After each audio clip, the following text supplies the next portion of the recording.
Hello, everybody. Welcome to Slacker Z and tonight's game, which we have a few new players, new to the Star Wars Edge of the Empire, Age of Rebellion for Destiny realm.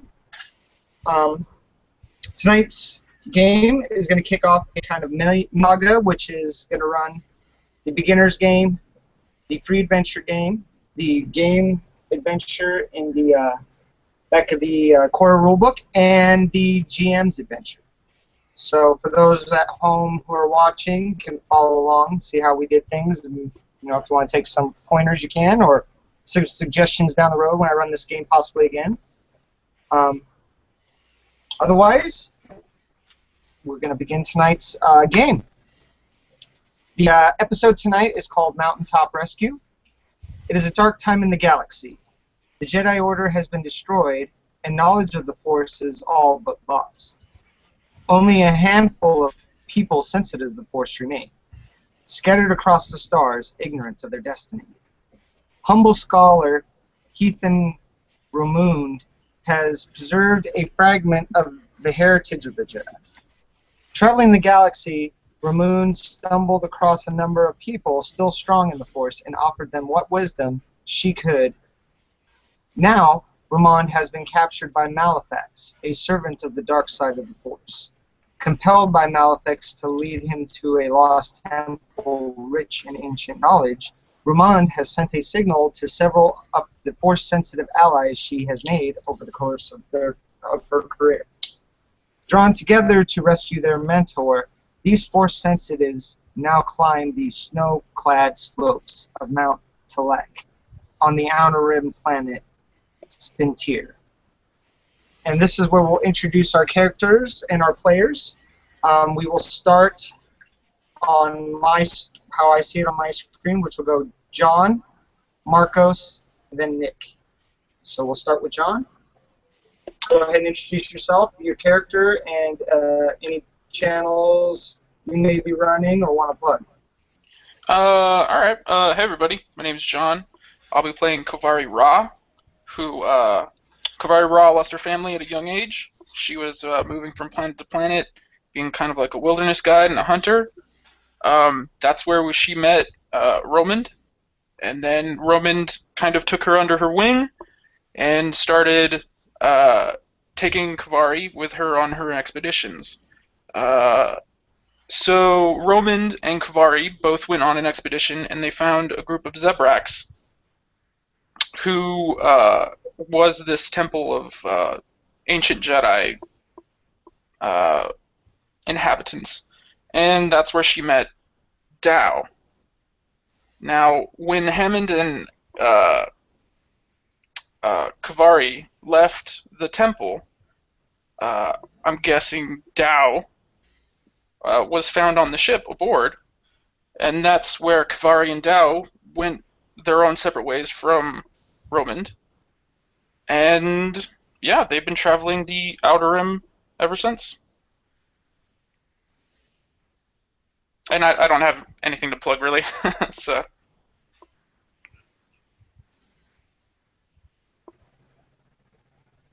All right, Marcos, you want to go?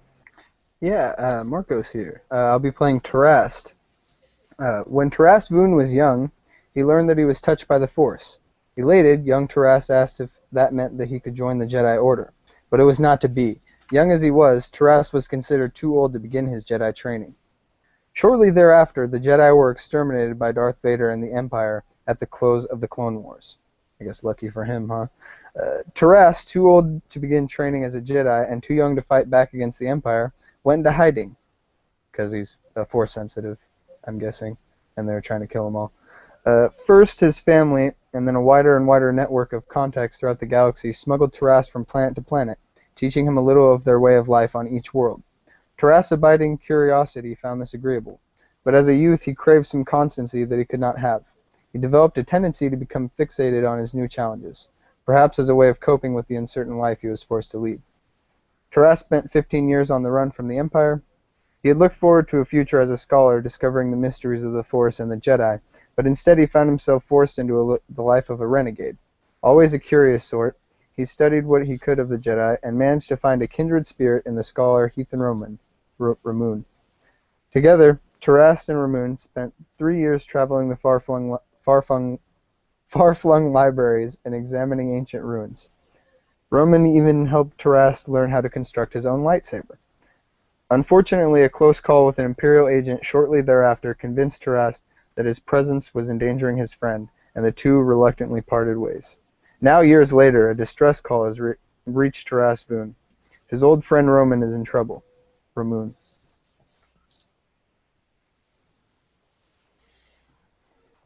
All right. And you didn't have anything to plug or anything? Oh, no. Okay. All right. And finally, we have Nick. Okay, I'm going to be playing Dao, the Zabrak Mystic. He lived on a very isolated part of the galaxy on a world known as Giron 7. Many generations ago, Dao's ancestors decided that they're going to turn their back on the rest of the galaxy and live in peace and solitude and just contemplation. So your typical monk-style Tibetan monastery. They were not force sensitive, by the way. They were just looking for inner peace. I guess Dao found this kind of lifestyle boring growing up, and some of his mentors did see that there was something special in him, which is most likely the fact that he is force sensitive, although they might have not had a word for it. I'm not sure. One day, the isolated monastery was visited by some off-worlders, which was the scholar Heathen Ramond, and Dao decided to pretty much barrage her with questions about the world, about the galaxy, about the universe, and about the Force. And she told him a whole bunch of things, which got him very excited. And also, he met the other player character, Kaveri, the Seeker. So she's a Togruta. He was fascinated, talked to her as well, and decided that he's gonna, when they were all done visiting the monastery, Dad decided he's gonna sneak aboard Kaveri's ship, and once he was discovered, they became fast friends and explored the galaxy together. So they've grown pretty close. And that's it. All right. Just a moment. Our last player, he's all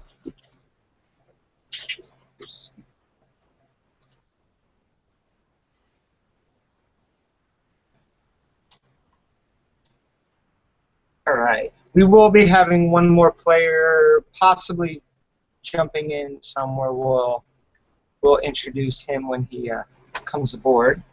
But until then, we will begin our game. So I need all three of your characters to take 2 strain right off the bat. This strain will represent the exhaustion and the stress of the strong winds and the snow and the cold conditions you guys have been climbing up. Pretty steep mountain. The strain, if you guys aren't familiar with, reflects mounting fatigue and stress. If you guys ever get to your threshold, which I think it's all different, but for each of you, when you guys reach that threshold, your character becomes unconscious. So just to be aware of that as you guys proceed. Actually, could I use my survival skill to kind of edge that? Maybe make it 1 strain instead of 2? Ooh. Yeah, I will allow it. Cool. So. Let's see. You have a little bit more. Let's see. I've got 1 yellow and 2 green in that. Okay. Go ahead. It's going to be a 3 purple because it is difficult. Yeah, it's not an easy task. You're up on a mountain. But if you succeed, I will knock it down to 1. Okay. Let's see who we got. Okay, so I take 2 strain. Okay. So I take. Oh, you would take 2 strain. So you would. We'll just keep it as the 2 strain. You started this. You had it's shrugging it off pretty good, and it's just too much for your to take. These winds are pretty strong. You're pretty high up there in the altitude, so with the altitude and stuff, but you prevented yourself from taking any more strain from it to focus yourself. Okay. But you stand at the bottom of a steep stone rise clad in snow and ice. It's not especially tall, but you'll need to brave the elements and exert yourself to reach the top. The path continues upward to a tight switchback exposed to the howling winds. To your left, several tall evergreen trees brush against the cliff face, where smaller trees cling to the cracks in the rocks. A more direct route would be to scramble straight up the rocks and ice to the valley above. In any event, you have to go up if you're going to rescue Ramoon. What do you do? What are you guys going to do?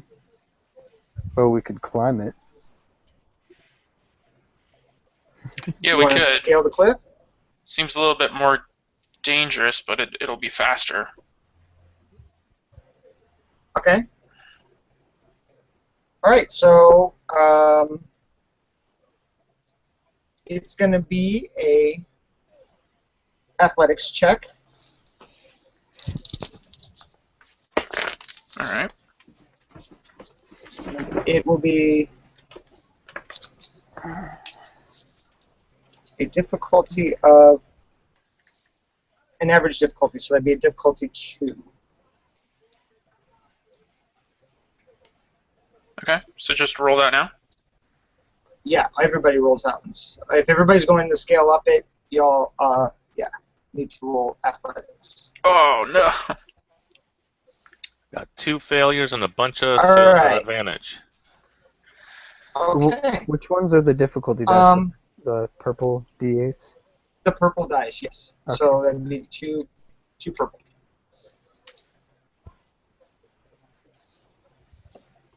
Athletics? Oh.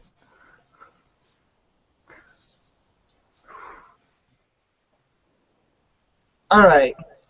I'm going to say, because of the difficulty with the snow and the ice you guys had, you guys all do make it up over time with the assistance of Kaveri. She helps out quite a bit. She's used to these kinds of situations and helped you guys up. Yeah, she is. But in the process, Kaveri takes 2 strain, Okay. assisting you guys.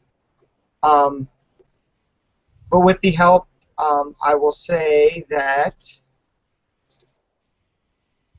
Dow gets 2 strain back, so he goes back down to 0 from the 2 strain for the help that. And you can pass on with those advantages. You can do several things. You can pass on 2 boost dice to the next roller. Mm-hmm. Whoever rolls next in their skill check, or you can take 1 boost dice and give it to either one of the players, yourself or the other 2. I will leave that up to you. Yeah, I'll say that I failed in my climb, but with the help of Kaveri, maybe she lowered a rope or something. I managed to grab Taras' hand, and we just kind of climbed up together as Kaveri was using the rope to make sure we don't slip again. And I will give each of them a boost die on their next action, and kind of like comment on, see, we're working as a team already. Maybe climbing this cliff wasn't such a good idea, as I pull myself up. We survived. I mean, what more could you ask for? And I forgot to say that Tarsek takes 1 strain for your threat that you had on that book Okie dokie. from the difficulty of the clock. All right, so you guys make it up to the top, and now you have to make your way down. So it's going to be another average. Let's see, it would be this time it's going to be because it's just basically you're just going downhill, and it's a nice nicer than going up the steep cliff. So you're gonna have a little bit easier time, but it's gonna still be slick and icy. So it's gonna be another 2 difficulty. Because of your help and how well you succeeded, Kaveri, you get a boost die, so a blue die. Actually, could I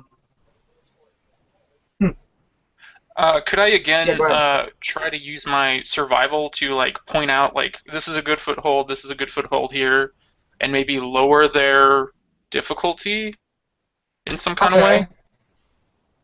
Okay, I will allow a. This is what I'll do. You guys will get, because Kaveri's helping you out with the survival, you guys will get a boost dice on top of your setback. So it'll be for the resilience roll, because this is basically seeing how well you guys get through this cold part, because you're still on the very cold, strong dice. The red one? No, the setback or the black die. Oh. So it's going to be a resilience check, 2 purple,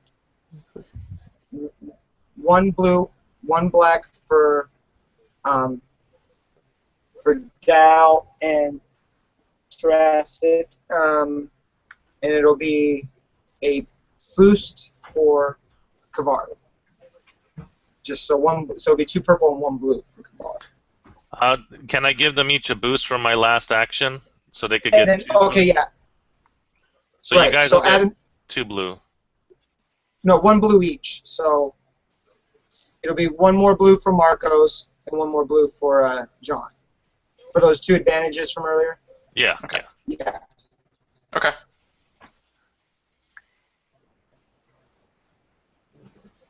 All right. So you guys make it down pretty good. Jurassic is having a little bit more difficulty from the slipping and falling, but between all you guys have been working as a team so far pretty well. So you help out Jurassic get down, and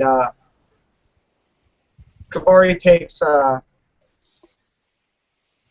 Kavari, I'm not going to give you any more strain on this one. What happens on these threats is you slip as you're helping out, because you're trying to help them out. Mm-hmm. Say, okay, go step here, not here, and you don't pay attention and you slip and twist your ankle. So you'll take a one wound. 1 wound. All right. Yeah. For slipping. Okay, gotcha. But the advantage. What's your advantage, Marcos? What do you want to do for that? I'm going to tell Kavari not to watch out for us so much and start watching out for herself.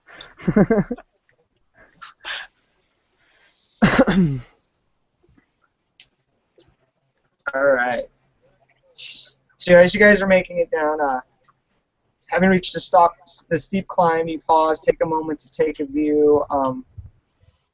You are now quite high up on the slopes of the mountain. Spread out before you is a tapestry of ice peaks, snow-clad forests, and rolling hills.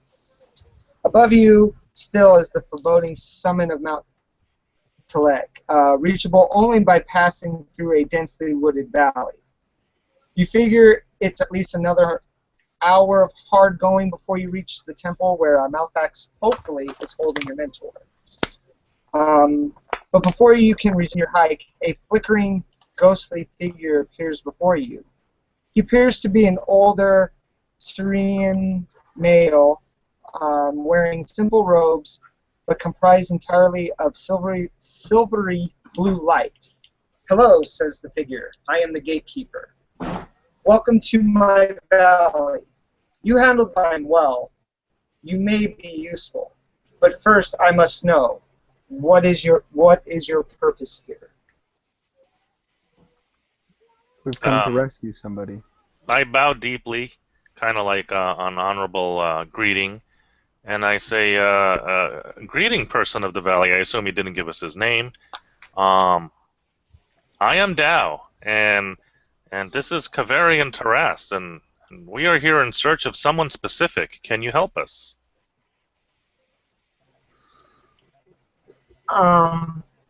Gatekeeper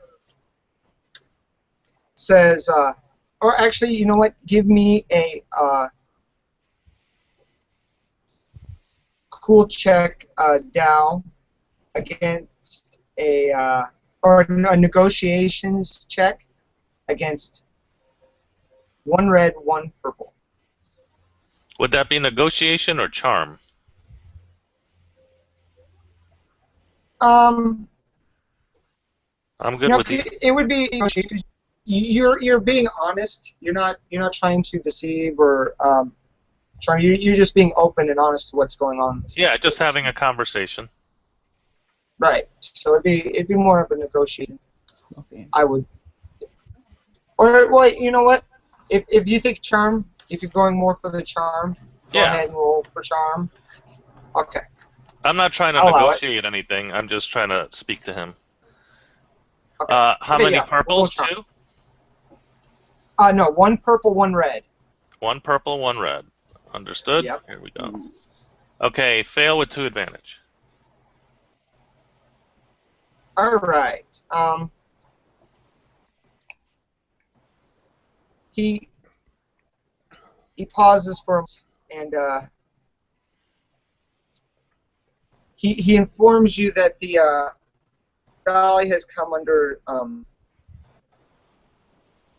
the influence of the dark side, and he's having troubles keeping everything in order.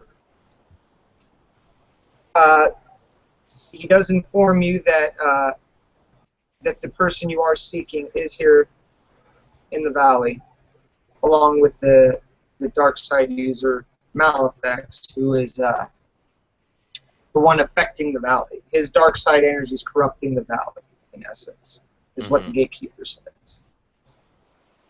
Well, perhaps we can. Oh, sorry. Go ahead. Well, perhaps we can be of use to each other then. We rid you of this Malefax, and you tell us where he might be found. All right. Give me a negotiations check. Your negotiation. Same difficulty. 1 red, 1 purple. But I'm going to give you 2 boost dice because you guys have been honest and based off of what Dow. Oh yeah, he got the advantages. Yeah. Okay, here we go. That red die's a killer. Yeah, it is. All right. So the gatekeeper says, well, you must prove yourselves worthy. How so? If you can get rid of this dark side, this Malefax that's corrupting my valley, I will best I can. But you must remember that this is a test. You're facing something that you've never faced before. There will be many trials in this valley to reach your goal. I will help you when I can, or when I see that you actually need the help. So I'd turn to Kavari. I'm like, well, it looks like we'll be needing a lot more of your help. I may have misspoke. She kind of looks a little puzzled, just like, I doubt I could help in some kind of way. I've never encountered something like this before. What can you tell us of The these gatekeeper- trials, good sir? And I think Dow is kind of like looking him over, wondering how he just got there, and just kind of like walking around him and examining him. Okay. All right. Do a perceptions check. All right. One. I would assume one it's hologram. 1 purple. 1 purple. All right. There we go. Nice. All right. From studying him, walking around him, it appears to be he's like a holographic image. Hmm. Um, Okay. I'm as you were fascinated looking by this. I've around, probably never seen anything like this. So, right. Your threat would be he. I'll give you 1 point of strain for the threat. For okay. looking around, trying to figure out, because you've never seen anything like this before, so this is all new, and trying to figure it out, you get strain, but from what you can figure out, it's a holographic image. Okay. And, was it Jonathan, what were you saying? Oh no, I'm just saying that I've never Oh. seen a gatekeeper like this before in my travels in the wild. So Okay. There's most likely a projector somewhere. yeah. I tap him with my walking stick, fascinated at the fact that he's a hologram. And the walking stick just goes right through it. I mean, and he doesn't seem to even notice it. The gatekeeper begins to speak and says, the trials before you are trials of the dark side. This Malefics has corrupted my valley to the point that the living species, all organisms in this valley have been corrupted and are influenced by the dark side. To get to Malefics, you will have to get through many of these trials. And if you are worthy, the secrets of the temple will be revealed to you, but until that time, you must prove yourselves. And like I said, I will give you help when I see that you need it. But until that time, proceed to the temple, and the image clicks off. I am so glad I snuck aboard your ship, Kaveri. I mean, this is an interesting galaxy. We've only seen a fraction of it. Clearly, as something I've never seen before, a guardian of a valley. Even I'm surprised. I'm sure it aims to get more interesting. Then I head off toward it's a wooded area, and then do we see the temple on the other side, or like can we see it in the distance or something? From your position, this is what you see. You see where you're at on the cliff area. You look down, and it goes down into a wooded area with a lake that sits right in front of you. Off to the left side of the lake is a waterfall that goes into a gorge, and there's a pathway that comes down through that forest to a bridge that goes around the lake, and it appears to go up towards the temple. It's a pretty spanning area, so any details in there is very hard, but the one bridge you can see it's a pretty big bridge because it's a big gorge you have to cross initially to get to where the temple is. All right, well, I've taken a few extra minutes to take in the beauty and the view, and then I say we head down to that bridge. All right. So you guys start making your way down, and as you're starting to make your way to the bridge, the image of the gatekeeper pops back out and says, I am here to offer you this warning. A group of hunters approaches. They will find you. I will see that. Best you not fight them with your backs to a cliff. And then the gatekeeper vanishes. You hear the hunters approaching through the trees. So perhaps we should hide. It's the best course of action. Right. He said perhaps we should hide. So you guys... Right. So where do you guys want to hide? You guys on the right near the bridge. You guys made your way through the the woods and down the path to the beginning of the bridge. The hunters are coming right behind you from the area where the trees are, where the path came out of the woods to come to the bridge. What So about they're coming up underneath, right about behind underneath you. the bridge? Is it like a wooden bridge or what kind of bridge? It's a big stone bridge. I mean, this thing has Okay. been sculpted Yeah, let's for it. climb. This Climb over the side. forge is probably about I'd say at least 50 to 100 feet in width, depending. I mean, this thing is wide. You're not going to just be able to jump across it. I mean, this bridge is built for that. It's a pretty big bridge, and from the edges of the cliff, basically, just you come to the edge, it rounds off a bit, and then they're just straight drops. We could hang over the side and wait for them to pass. We need to decide quickly. I think we would be better suited to hide in the woods. No. We could do that. I think that might be better. Okay, well then let's run for from the woods.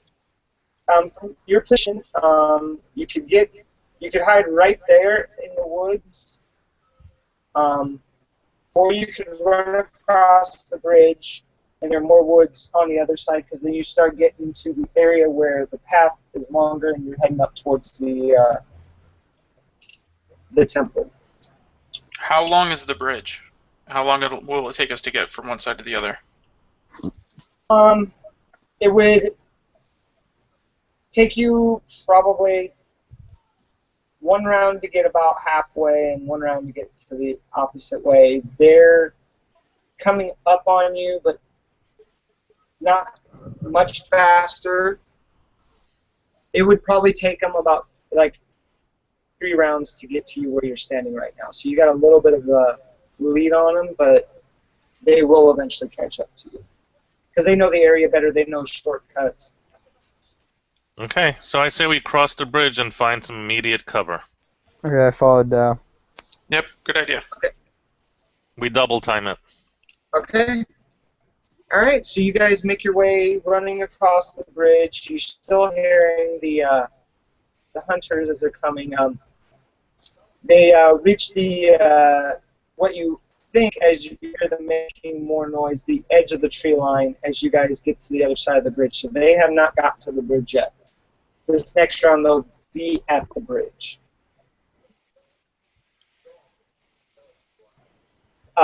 As far as your cover, you can go up the path a little ways, and there's more forest. There's a little bit of forest off to your right that is right up against the cliff. There's also forest off to your left side that is butted up against a steep slope that's part of this valley. Let's hide Or you there. go straight on the, or you can go straight on the path and keep going and see if you want to find a better place. I'll give that up to you, because if you guys move one round down this thing, you'll be around the corner and they may not be able to immediately see you. That would be best. So you've got several options. I mean, you can hide up an ambush, or wait till they pass, or you can keep going down the path. I say we wait till they pass and then follow them. Mm-hmm. Maybe they know a faster way of getting to where we need to go. All right. I say maybe hide by the cliffside where the woods are a little heavier. Yeah. Okay. Follow Dow again. I run into the woods. The ones that are to the gorge that you just crossed, or the cliffs that are part of the valley wall? Cliffs. Okay. So you guys make your way there. I want you guys to all make stealth checks with a difficulty of 2.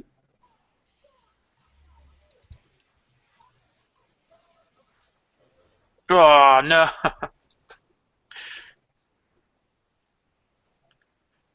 Uh-oh. Wait, is that mine? All right. Oh, Oh right. wow. Never mind. All right. Mega hidden. So all right. So you guys hide, and the hunters. You guys wait for a bit. The hunters make their way across the bridge. They're starting to move a little bit quicker. They get to the bend right where you guys got off the path and went into the woods. They stand there for a bit, and they're just holding their position. They're looking around to see where you guys are at. And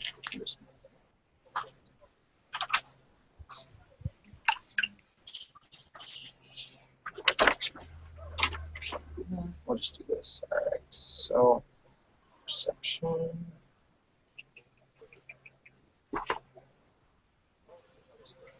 Two.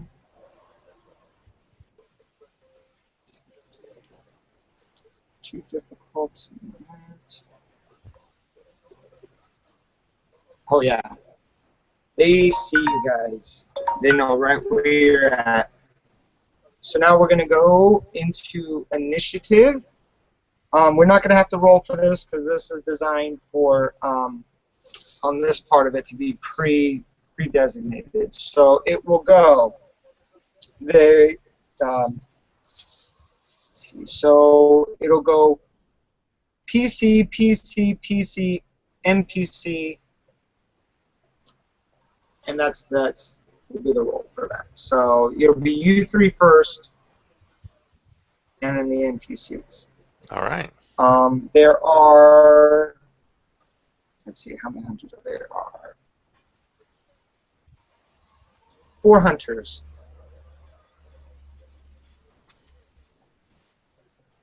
So who wants to go first? I'll go first. Are they looking aggressive? Are they looking like there's no talking to these guys? No, they're looking for you. From what you can hear, they're like, where'd they go? And we must get them. Okay. So they seem pretty aggressive, like they're going after you.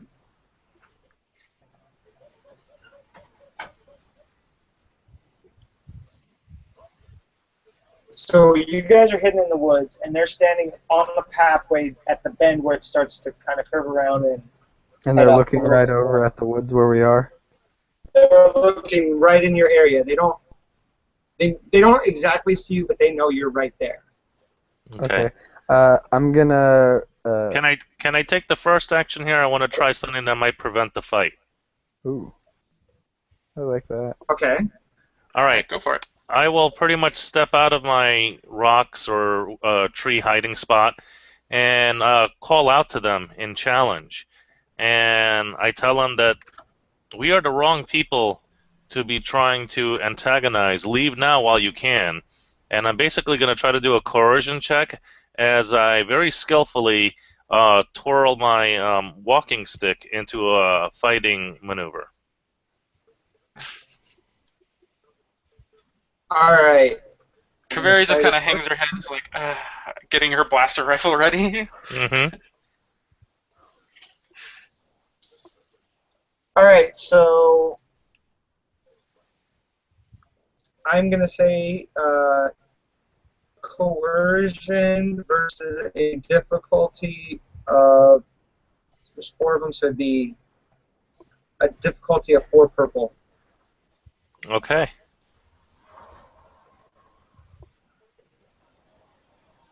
That was too much for me. Failure and a threat. All right. Yeah, they're not hearing it, and the disadvantage is now that they know exactly where you guys are. Okay.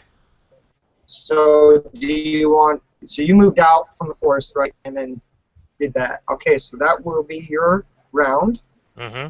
and it'll go to the next person. How do each of us fight? Because we would know that before going into the fight, right? Like, if Dao uses mainly melee attacks, right? He doesn't have any really long range. Correct. Okay. What about you, Marco? I have a blaster and a lightsaber. Okay, cool. I do either. So either you and I could provide like cover fire for Dao. There are 4 of them. I wanted to know what they were carrying. Was what I was mainly concerned with. What it looked like they were armed with, or are they armed at all? Oh yeah. What you can see is they've got rifles. It appears to be not blasters. It looks like primitive. These guys are primitives. They're just hunters. What it looks like because they're wearing the heavy fur clothing. They're kind of camouflaged up for hunting, so they just look like they're basic hunters. So they don't have any roll technology. Oh man. It looks like they're slug throwers. They're basically just use the hunt game and that's it.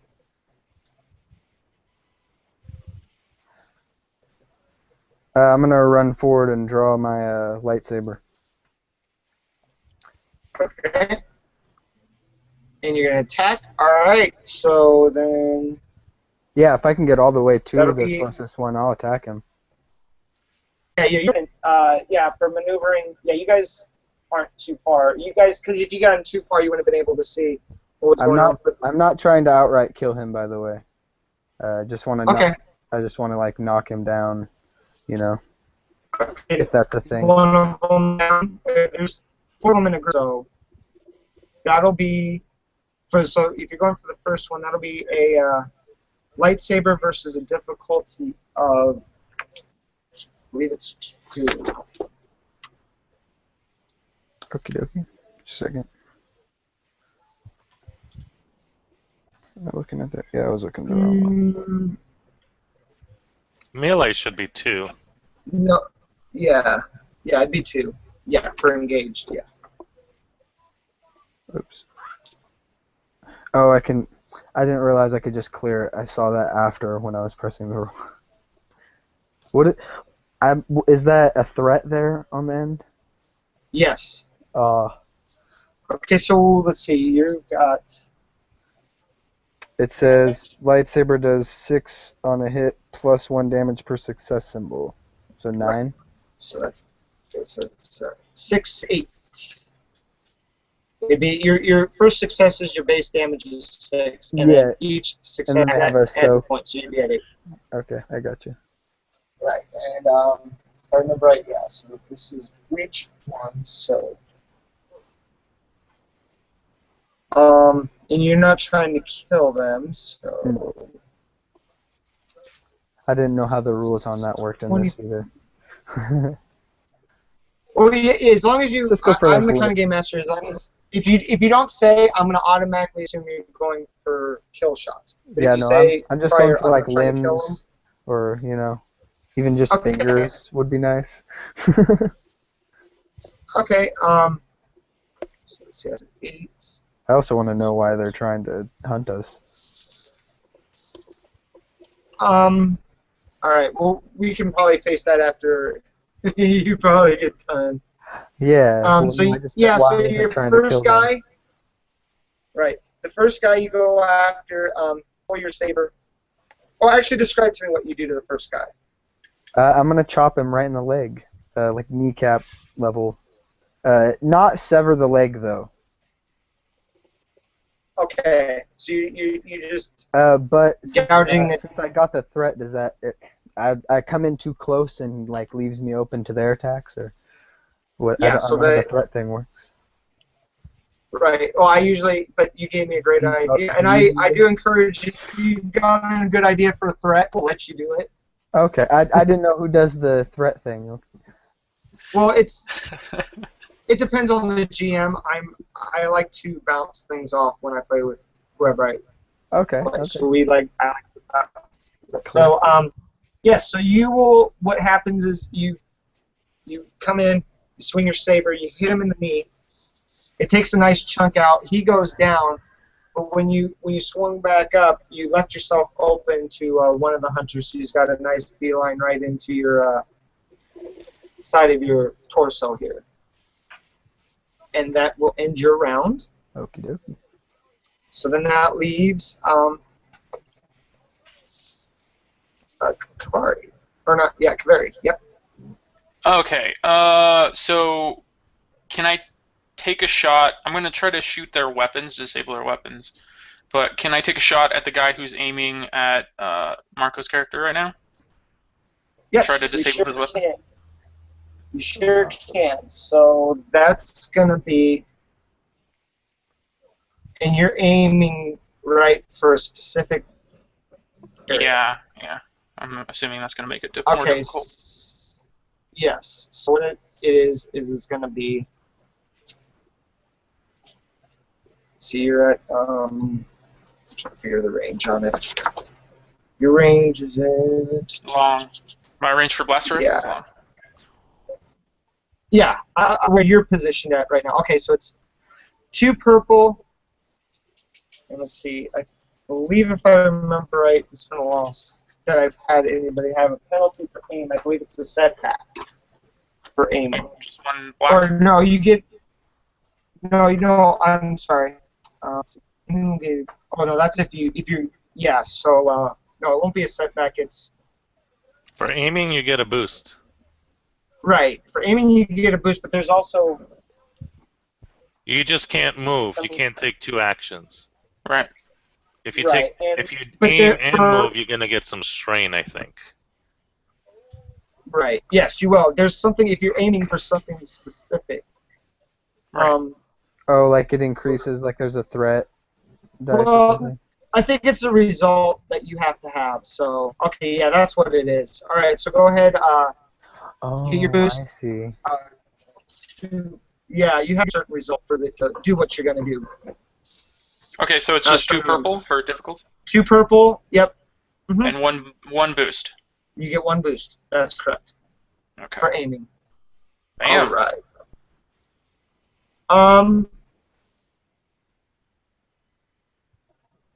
All right. So.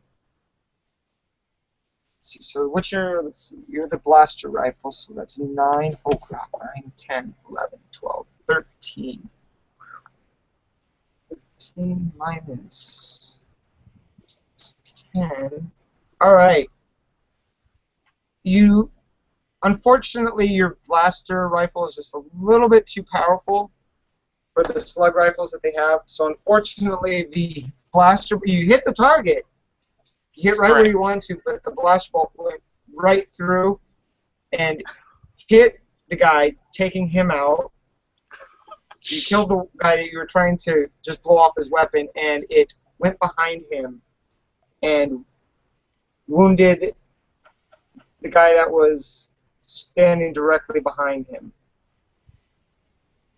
Pretty bad too. He's hurt and he's looking pretty rough. But you still got 1 hunter that's looking pretty decent and 1 hunter that is wounded, so they will go. And for noticing all this happen, hunter is going to go after Marco, because he's right there. Oh, man. Oh, yeah. He's, let's see, it's not engaged, he's at short. At least it's not the guy who had to line in for my chest, right? Right. But he's not going to hit as hard as you think he is, because you knocked it the way it works. Alright, so here we go. I hope not. I only got a 11 for a wound threshold. Alright, I don't know so how that compares, but he hit you for 9, and that's before your soak. So you take the so 9 minus 7. your soak. Yep, so Gotcha. he hit you. But he, in the decision, because these guys don't take strain, and with the threat, because he took the shot instead of helping out his buddy, and the shot that Kavari dealt to his partner. His partner ended up bleeding out and basically died right there. So it's just the one hunter that is left, and we go back to the top of the round. Can I say don't kill him before that? Yeah, well, this is the nice thing about initiative here in Star Wars. If you guys aren't familiar, It's like a semi. PC slot, you don't have to go in the same line. So if you want to change it up after the first round, you can change it up.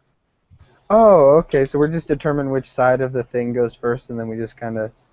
Yeah, if it's Okay. either a PC who's going or an PC, and then in the round it would be each PC gets a turn, and then you can start when you start over. You guys can take it in a totally different order, which would be cool if you had like the last order you took on a round, and then you go to the first order on a PC. I've seen it happen where boom, boom, you get it, and get a pretty powerful person, and they'll knock a few characters out NPCs out pretty quickly. So whoever wants to go next. I'm going to yell, try not to kill the last one. We'll never know why they're chasing us. And then I kick him in the chest. Okay, I'll move in Run up and and kick him in the chest. I'll move in and attack him with my walking stick, but trying to do non-lethal damage. All right. So. And 2 purple. Melee, yep. I got 2 success, which is going to be a total of 7 damage. Okay. So you hit him. 7 damage. So you hit him, and where were you aiming for when you swung? Describe me how you swung. I just kind of twirled the staff over my head and tried to hit him in the side of the chest. All right, so you hit him in the side of the chest, and it knocks the wind out of him pretty good. He goes down to one knee. He is winded. He's still alive, but he's still got a little bit of fight in him. Once he catches his breath, he'll be ready to go. But he's getting pretty close. You guys have worn him down pretty good. And the threat is going to be you take a point of strain for Alrighty. the cold and the attack, the surprise attack. All right, so we'll go to the next PC.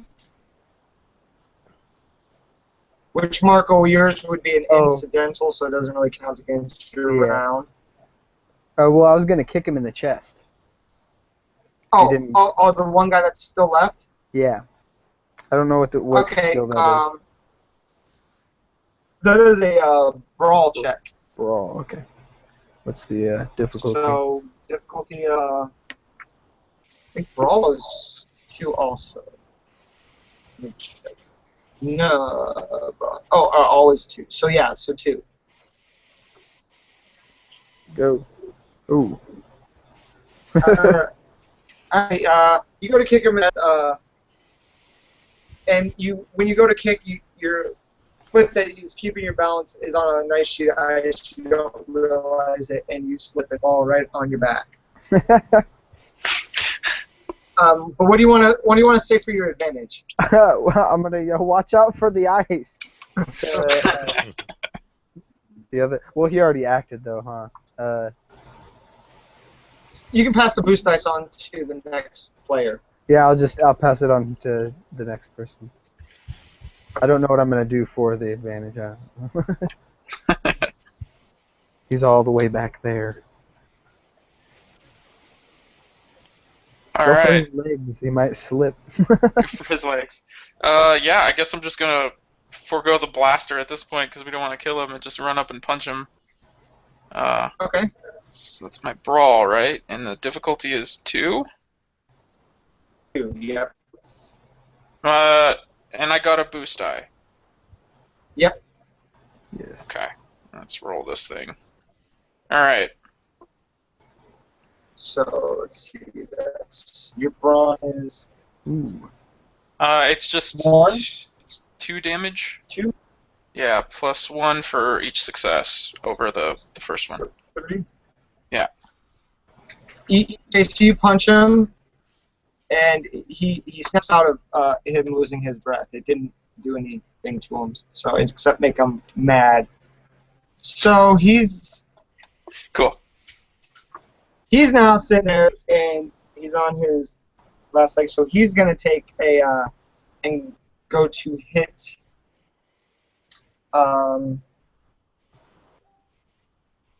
Kavari then. So. Okay. His roll is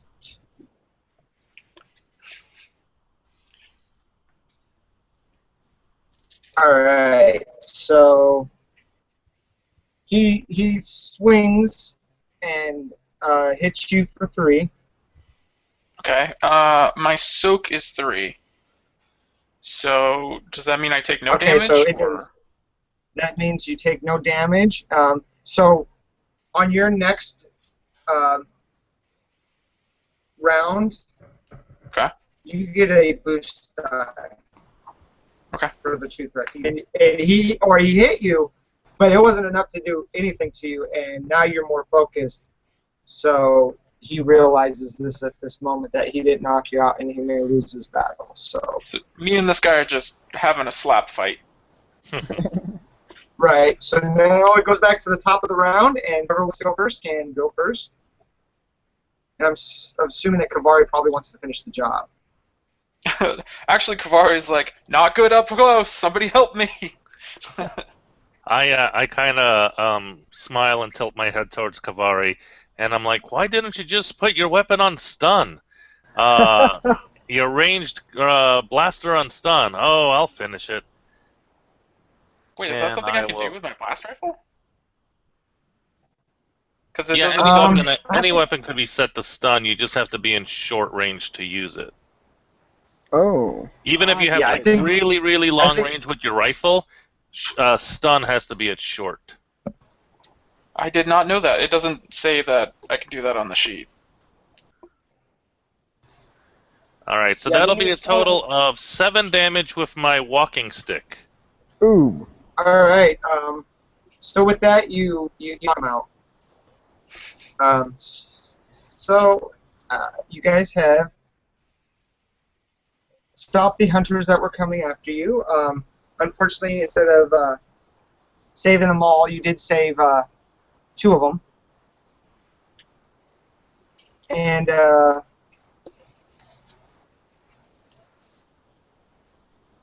the hunters are laying there, and Does anybody have Take- any rope?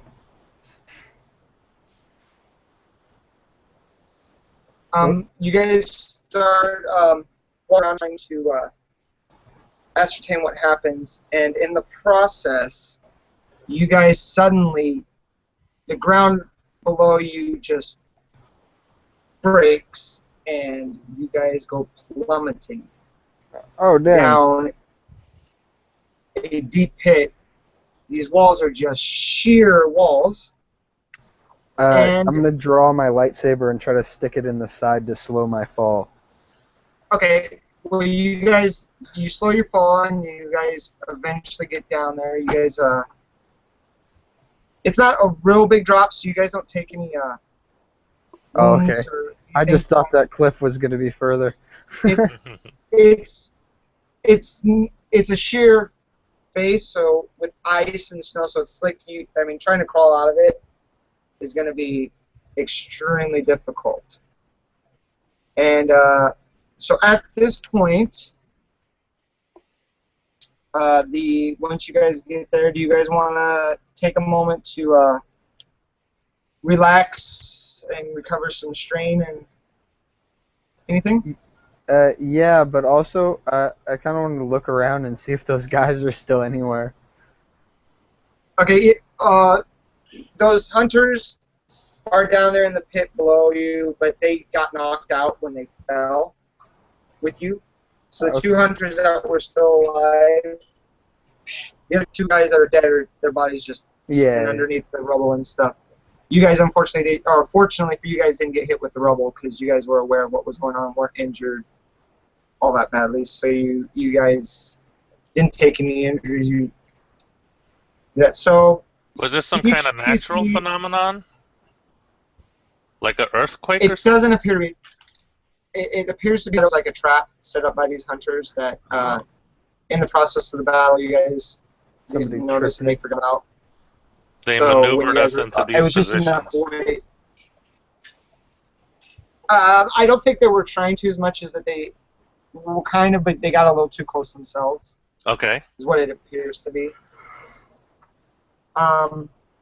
So for your recovering your strain, you guys will each recover strain equal to your presence, or your cool, whichever is greater. So if your cool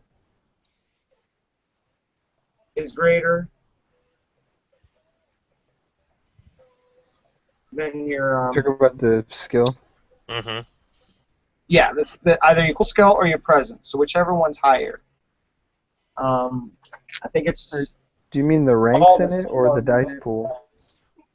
Yeah. Well, okay, yeah, you guys don't have anything that would change it. So it'd be just basically your presence. It'd be 3, 3, and 2. So Kavari would be 2. Okay. The other 2 would be 3 strain. All right. Cool. I think All I'm going to right, sit down in so the middle of this trap on the floor, say this is quite a predicament we've got ourselves into, and I'm going to meditate on it. So I just kind of fold my legs and start meditating.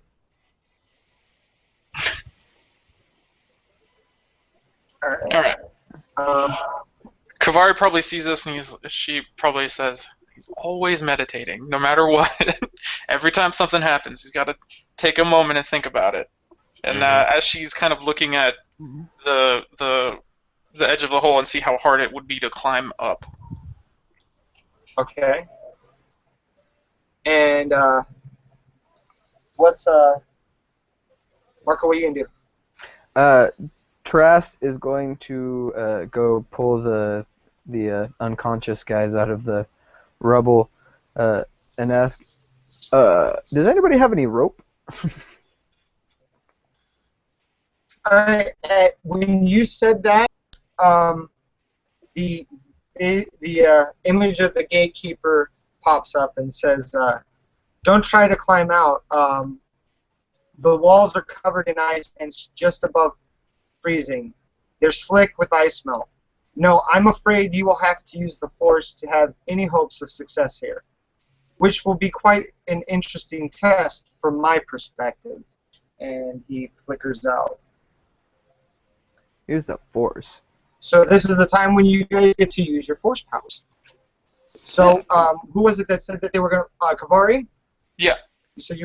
Okay. I've got Go ahead and roll your force die. which is the white one? The white die. Yep. And only one It's of equal them, to your right? force rating, which I believe everybody's at 1, so... Yeah. All right. 2. Nice. So not only do you... Okay. Does any of the rest... Okay, so, there is a small group of, when you're trying to feel and sense what's going on, there's a small group of Spintiri snow mice that's on the other side of this wall of ice, and they're moving all about. And it's probably only a few centimeters from from the edge of the wall to where you're sensing these mice.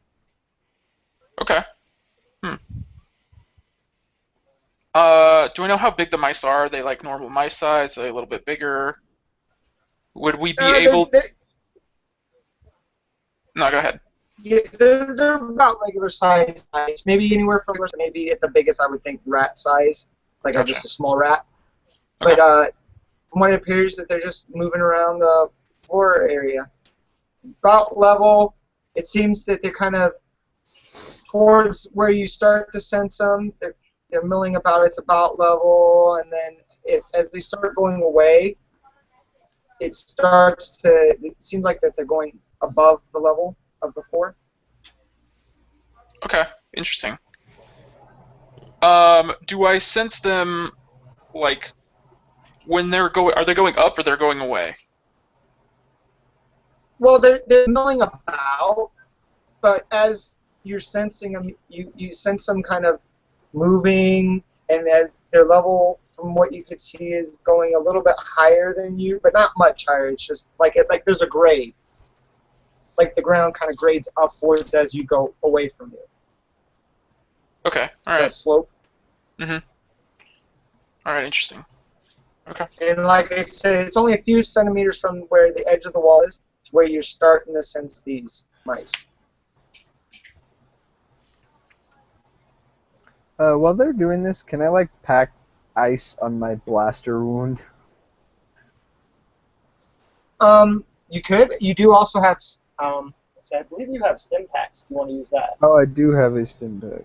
Yeah. Do you want to go ahead and use that while you're here? Yeah, I'm gonna use a stim pack. Okay. So it says 4 wounds. It's actually 5. I don't know if that's a misprint or if that's the way it's assigned. Okay. It's actually 5 on your first one. So Okay. you heal up to 5 wounds on that stim pack. And off the stim pack. All right. So what do you guys want to do now? I'm gonna stare up the hole there and kind of see like what I could see in my field of vision that's straight above us, right where the gatekeeper was. Well, the gatekeeper just appeared on your level to talk to you and then flickered out. But above you, all you can see is just open sky.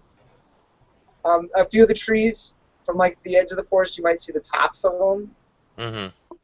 But basically, it's just a straight up look to open sky. Some clouds are coming over, and maybe a few flakes of snow here and there. But yeah, you don't really see anything, and you don't hear any noise from up there except for the wind, the normal sounds of the forest. Why would the gatekeeper have a projection down here in this pit if it's the hunter's trap? Maybe the gatekeeper can go wherever he wants because it's his forest. I don't know. I don't think that's how holograms work. I've never encountered. Although I'm not sure. Do these guys Usually there's a projector of some sort. do they have any like shovels or anything like that, or can I take one of their weapons and start trying to break the ice where I know the mice nest is? Yeah, you can. You sure can.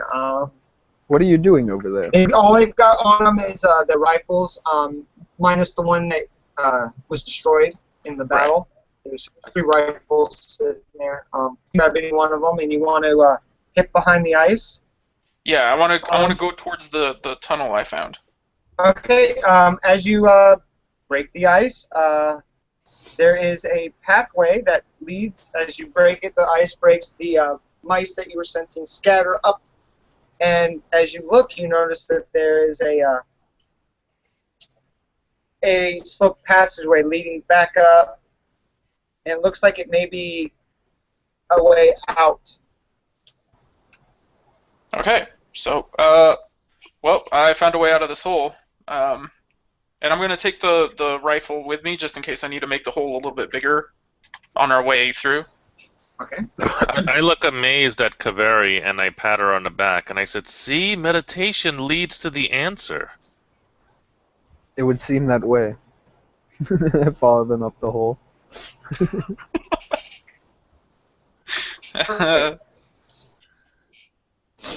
And so you Kari took a rifle? Yeah. Okay. One of the So you hunters. go ahead and mark. All right. You can. Did anybody else want to take a leave on there or anything else? I don't Anyone know. want Only to thing do they it? have on them. Only thing they had on them was the 3 rifles and then their clothing. That was basically all they have on them. No And these rope or aren't, anything, huh? These aren't like blaster rifles, Well, right? yes, Right. wait, perhaps No. we should Just interrogate one slug of them. throwers. I would like to know whose employ they're under. Or if they were just hunting us for meat. Um, they are out cold. But that fall knocked them out pretty good, and it'll be a while. Well, Every second we waste here, Romand might be in more danger. that is true. I don't like to risk them following us again, though. Maybe we should cover our tracks.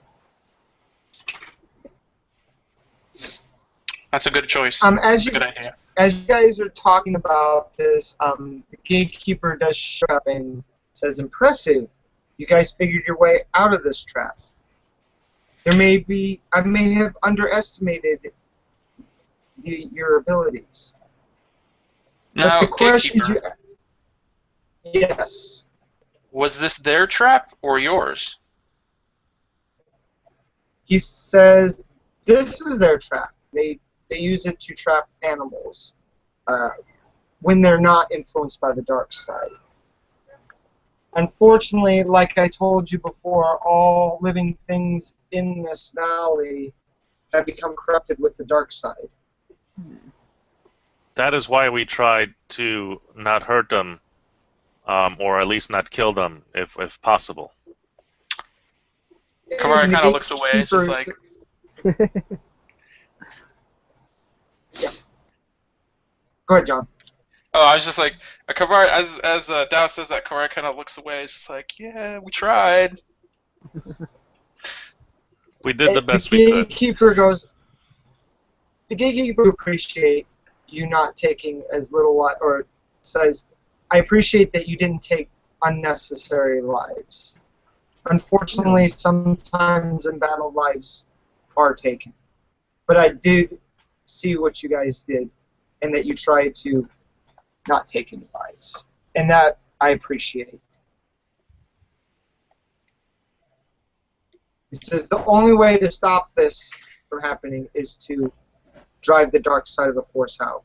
And the first step of that is to get Malefax out.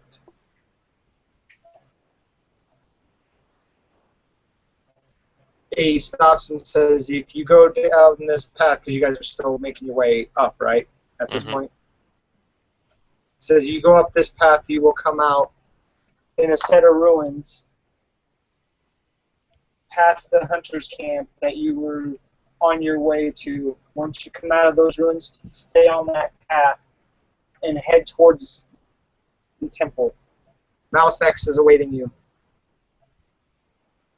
Is there anything that you can tell us on how we could defeat Malefax? If he is strong with the Force, we might not be capable.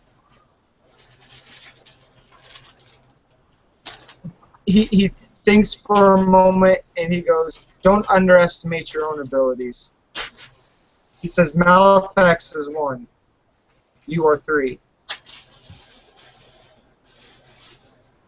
Okay. On a one-on-one battle, you may not be able to defeat him. As working as a group, there is a chance. Now go. And he clicks off, and at this time, we're going to pause. This is the time where you guys get some experience points. Now, typically in a normal adventure or a session, the experience points are added at the end of the game. But being that we're running a beginner game and explaining more of the things, they have an interlude point, a basic stop point to do experience points. So each of you get 10 points. So basically, you will turn to the next set of, if you've got the PDFs or your own sheets, to the next set, and it'll show you what you guys can do. You can, each of you got an option. You've got 10 to spend. So we'll take a little small break for you guys to decide how you want to spend it. About 10-15 minutes. If you need to use the bathroom or anything in that moment too while you're thinking, go right on ahead. So we'll be back in about 10-15 minutes and continue on with this mission of the Mountaintop Rescue. And are you guys having fun? Absolutely. Yeah. It's a good time. Right on. Right on. Definitely. All right. So we'll come back and we'll continue these adventures and see what happens next. All right. Thank you. Yeah. All right. See you guys in a bit. I'll be back. Yep.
All right, so we'll give our players a few more moments to come back. I do have a few announcements. Tomorrow night, if you guys are watching live,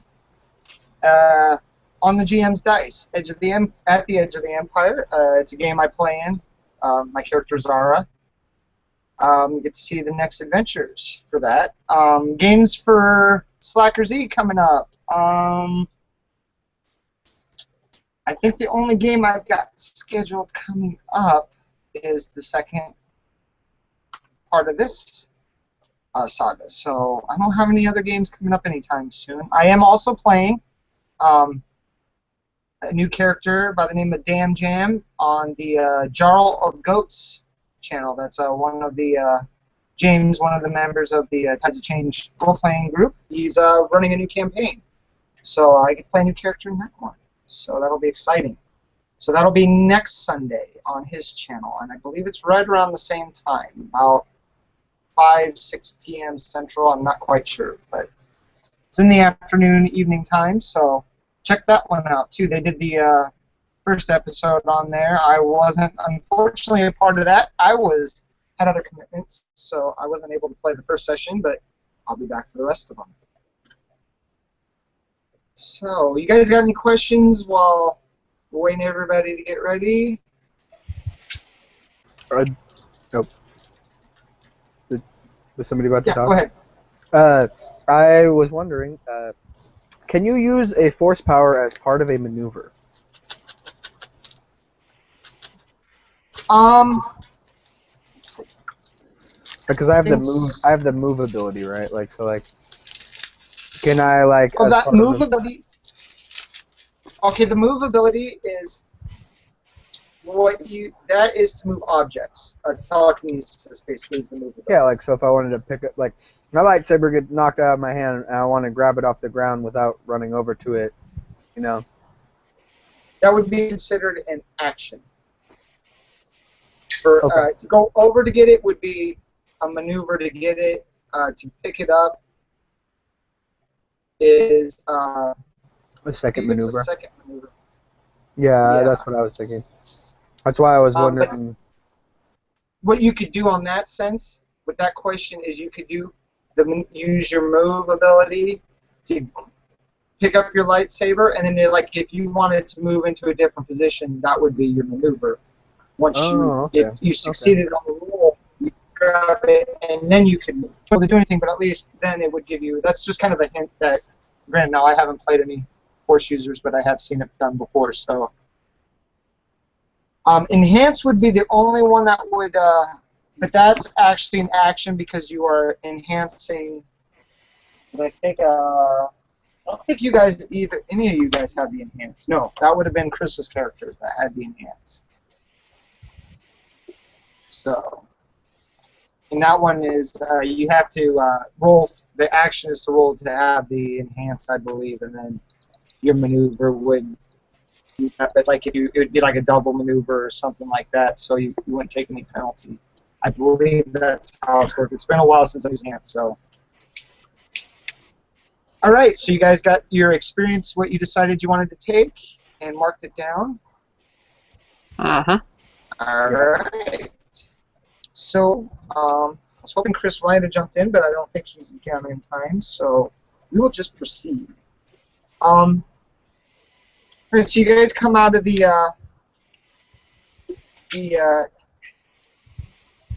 passageway, and you have the temple rests on the summit of the steep cliff above you.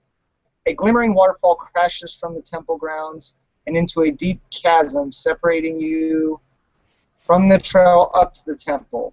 Spanning the chasm is a tall, arched bridge of wooden beams, a submarine structure met at each end by a rude trail.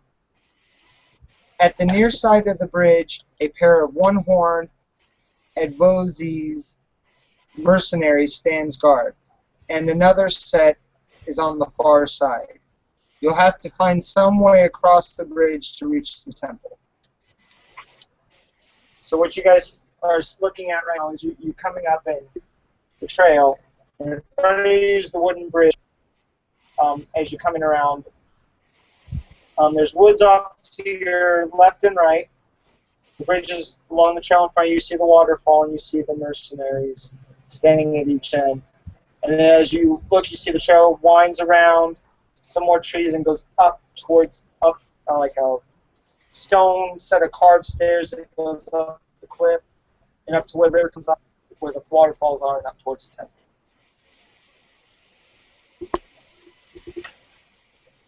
So how many of these mercenaries do we see?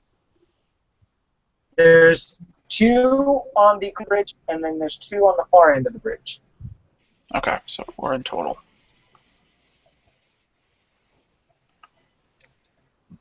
Does anyone have any ideas? Well, obviously, this is Malefac's men guarding his guarding the entranceway, I guess, to the temple or to where Malefax is holding Romand.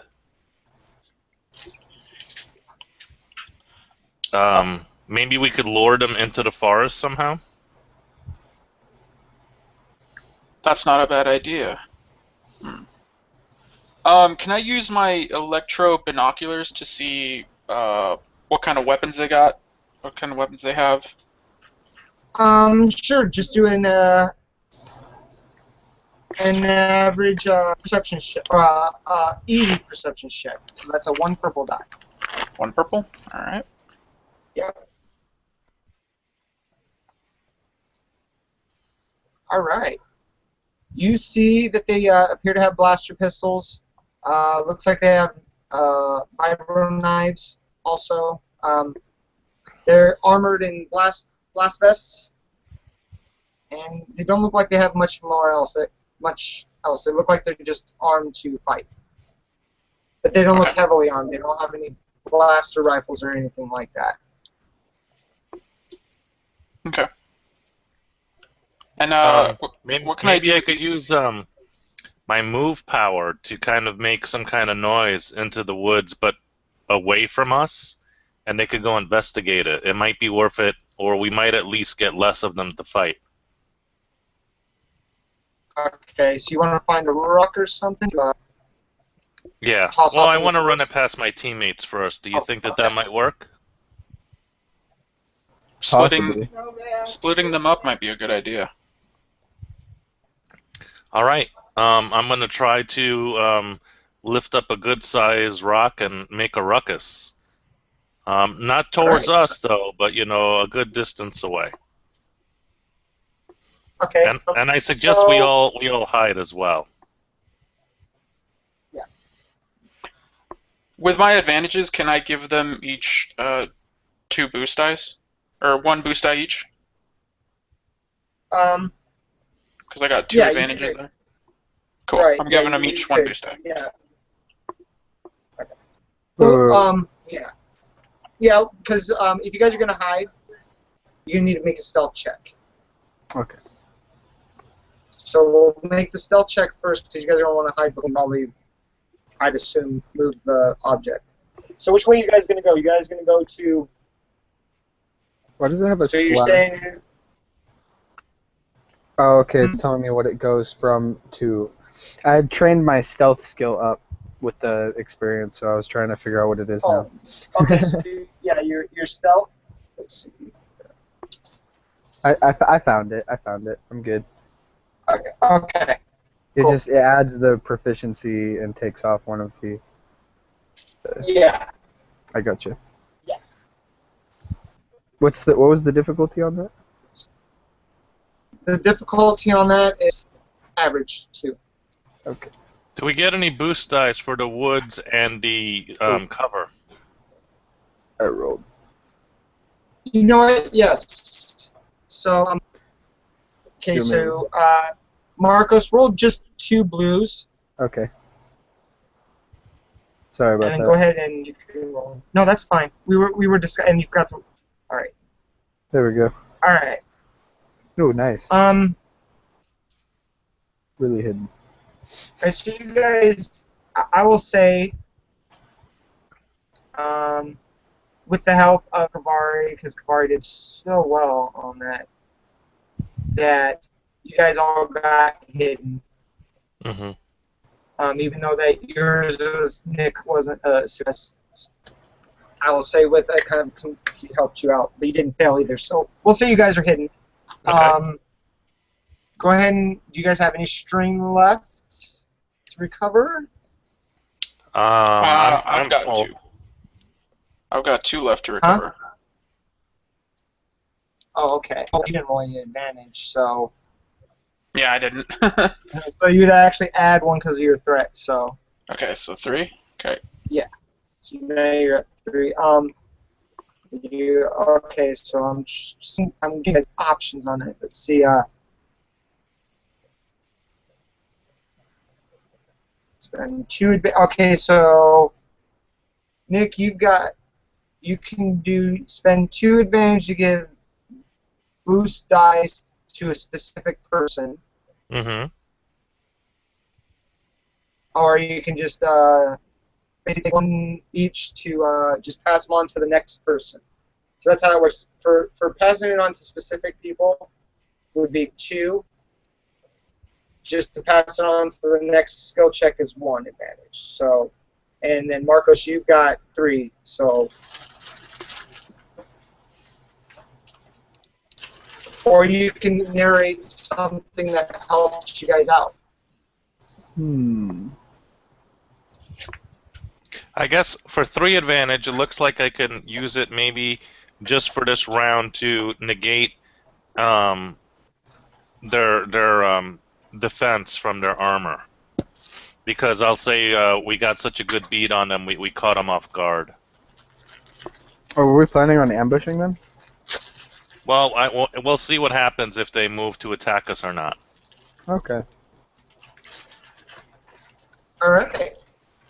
So what you want to do is negate their armor Negate the benefit of their armor for 1 round. for 1 round? Yeah, because I have 3, and it's like the equivalent of a triumph to have 3. Yeah. Can I say that we? I will allow it. For 1 round, the soak that would be on their armor is negated. Can I And say we can for narrow zero? that. Okay. Right. So now can I try to use the force to see if I can make that distraction? Okay. So yeah, we'll go ahead and do that because that's whatever advantage for pass on boost dice won't affect this roll. So go ahead and roll your force die. Okay, so I got a dark side point. Okay. When you get a dark side point, you can. Oh, we forgot to do something. My bad, and we will do that now because then I can explain this next step. So I need you guys all to roll 1 force die. This is destiny points. Oh, okay, gotcha. Ah, crap. I forgot. I forgot Nice. that before. All right. It's a destiny point. And I'll explain that. Come on. Wait until they're all loaded up. Okay, so you guys see 4 of them, right? I don't see.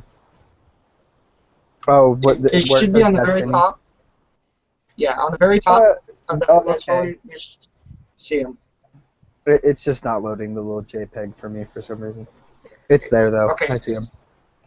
Okay, so when you roll a dark side, yes, you can. Yeah, there you go. Well, not 2. You don't have to. You can use a. I'll roll that back. The 1 light side of your light sides to make that a light side point, and you also take, I believe it's 2 strain for doing that. Were they supposed to be too light and It'd be too dark? Yeah, they. Now, do you want to go ahead and use that to make it a light side? Oh no, I just clicked it by accident. Okay. I'll So I'll that take would be your choice when you. I'll take the strain. Okay, so you roll. So what would happen is then you flip destiny point. So now I've got 3 dark side. I flipped it. If it doesn't flip, I'll make sure. Okay, we're good. All right. So, and then you take a chain. So it works. And I think you also take a point of conflict. Oh, it doesn't cover that. So we'll get into that probably in the next adventure. But yeah, so you take the object, and which way were you going to toss it? You guys, wait. First, which way did you guys go when you went to the woods? Did you go to the left side or the right side? The right side is towards the ravine where the river comes back down. Left side goes to woods up to a cliff face. I guess we'll throw it towards the cliff face, and we'll be on the opposite side of that. Okay. All right, sounds good. So you use the rock and you push it off to the woods that are on the cliff face. The two mercenaries look at each other for a minute, get on their comm link and signal, and those two start heading towards the woods. But they don't go into it, they just stand near the edge and wait for a moment.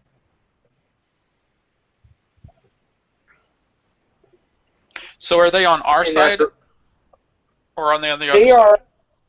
They walk towards, so they're toward the other tree line area where the cliff face is. You guys are on the tree area where it's right next to the ravine. So you're on, as you guys were walking up to the bridge, you guys went off to the right side of the road. Dow force moved the rock to the left side, and that's where they're standing in there looking into the forest, trying to see what made the noise. Okay. I look at my companions, and I'm like, do we sneak up on them or sneak to the bridge? Good question. Well, if we work fast, we could take I these don't two have out. foresight. If we work fast, we can take these two out before the other two can get to us, and then deal with two at a time. I think I agree with Kavari on this one. I would hate to have them gang up on us in numbers. That is true. But Dow, make sure you're careful. They seem pretty lethal up close. I'm always careful. And I kind of shoot her a smile. I take out my blaster. I'm like, do you maybe want this? You have an extra blaster? No, I just have my blaster and my lightsaber. Oh, okay. Yeah, I'll be glad to take the blaster, but I say sometimes I just prefer my walking stick. It did seem like it got the job done. So I say we sneak up behind them now, and put them to sleep, or get them to not bother us anymore. That would be All better. right. So you guys have the forest and sneak up behind them? Yeah. Yes. All right. Stealth checks. Difficulty of because there is woods, and you're trying to be. I'm gonna 2 difficulty with a setback. So two That's a purple and regular. one black. Yes. Okay. And I'm gonna burn. Actually, before you guys roll, I'm gonna burn a destiny point because I can upgrade difficulty. Ooh. So I'm GM gonna make conspiring. 1 red, 1 purple, 1 black. Oof, man. Dang. Okay.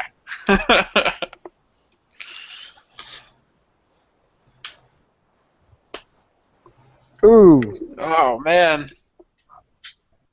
All right. Just try your best to Oh, sneak out, but I didn't mean to roll that force die that's there. the force die didn't affect the roll any. Okay, I'm sorry. No, it's okay. It happens. So, you guys trying to sneak out, but these guys are ultra on top of it. The rock being thrown heighten their senses, and they spot you coming out. So now we're going to actually roll for initiative. So you guys will just roll your cool, which is just whatever your cool is. You don't have to roll any purple. It's just to see where you line up in on the initiative.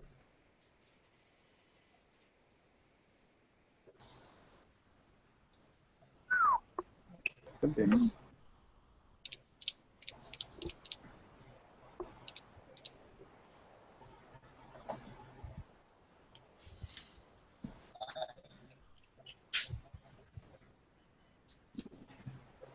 Alright, I gotta roll my 2. Ooh, that's nice. Ho-ho! Alright. So the initiative order is PC, PC, PC, NPC, NPC. Sweet. All right, cool. So you guys get, even though you guys got detected, you still got off the first part. We'll just say that Dow stepped on a rather noisy branch at the very last second. There you go. All right, so you guys are coming out of the woods. They have turned around to see, but they're still standing on the opposite side of the path, so you guys are within short range. You want to go first? Yeah, sure. I was gonna run up and attack the closest one with my lightsaber. All right, Just a second. so that'll be difficulty 2. I don't know, I'm having a little bit of difficulty trying to remember the dice pools. Not a problem. We're actually doing pretty good on time, actually. Difficulty 2. Here we go. Yeah. You know, the system's really not as hard as it initially seemed. It's kind of No, nice. it's not I a like hard it. system. All right, Yeah. so Ooh. Nice. Is that 9 damage with a threat? Or all right. I forget if it's 6 or 8. So you come up to the first guy, and tell me what you do.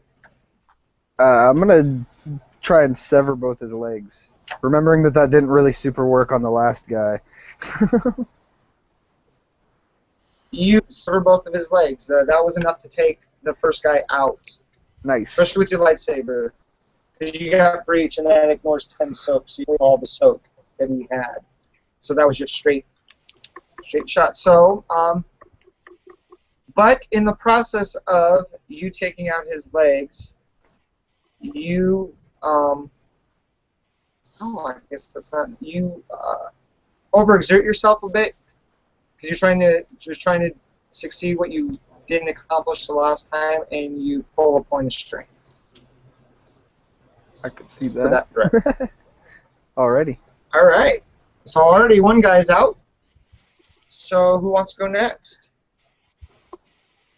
I'll be glad to attack him with the walking stick.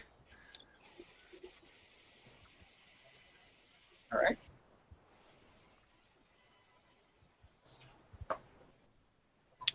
For a total of 7 points of damage as I hit him on the side of the head, and hopefully we still get to ignore his armor from that last advantage. Oh, that's right. Yes. So, yep. Thank you for reminding me. So that's actually 2. So you said you hit him for 8? Or 7. for what? 7 points of damage. All right. So you whack him a good one. Where were you aiming for? His head. His head. You whack him so hard that he drops to a knee. He's not prone, but he's down pretty good, and there's a nice just gash in his head that's just bleeding profusely. He's looking like he might be in a little bit of trouble. Okay. So then you still got kind of a. Do you want to? Or do you want to? You got a little bit of maneuver because you're in short range, so you didn't have to maneuver that far. Okay. Since I'm in short range, I'm just gonna set my blaster rifle to stun. And Okay. I'm gonna go ahead and just shoot this guy. All right. That would be 1 difficulty at short. Okay. Oh yeah. So you shoot your your pistol on stun setting and knocks this guy out. Cool. He just, with the bleeding profusely in that shot, he's out cold.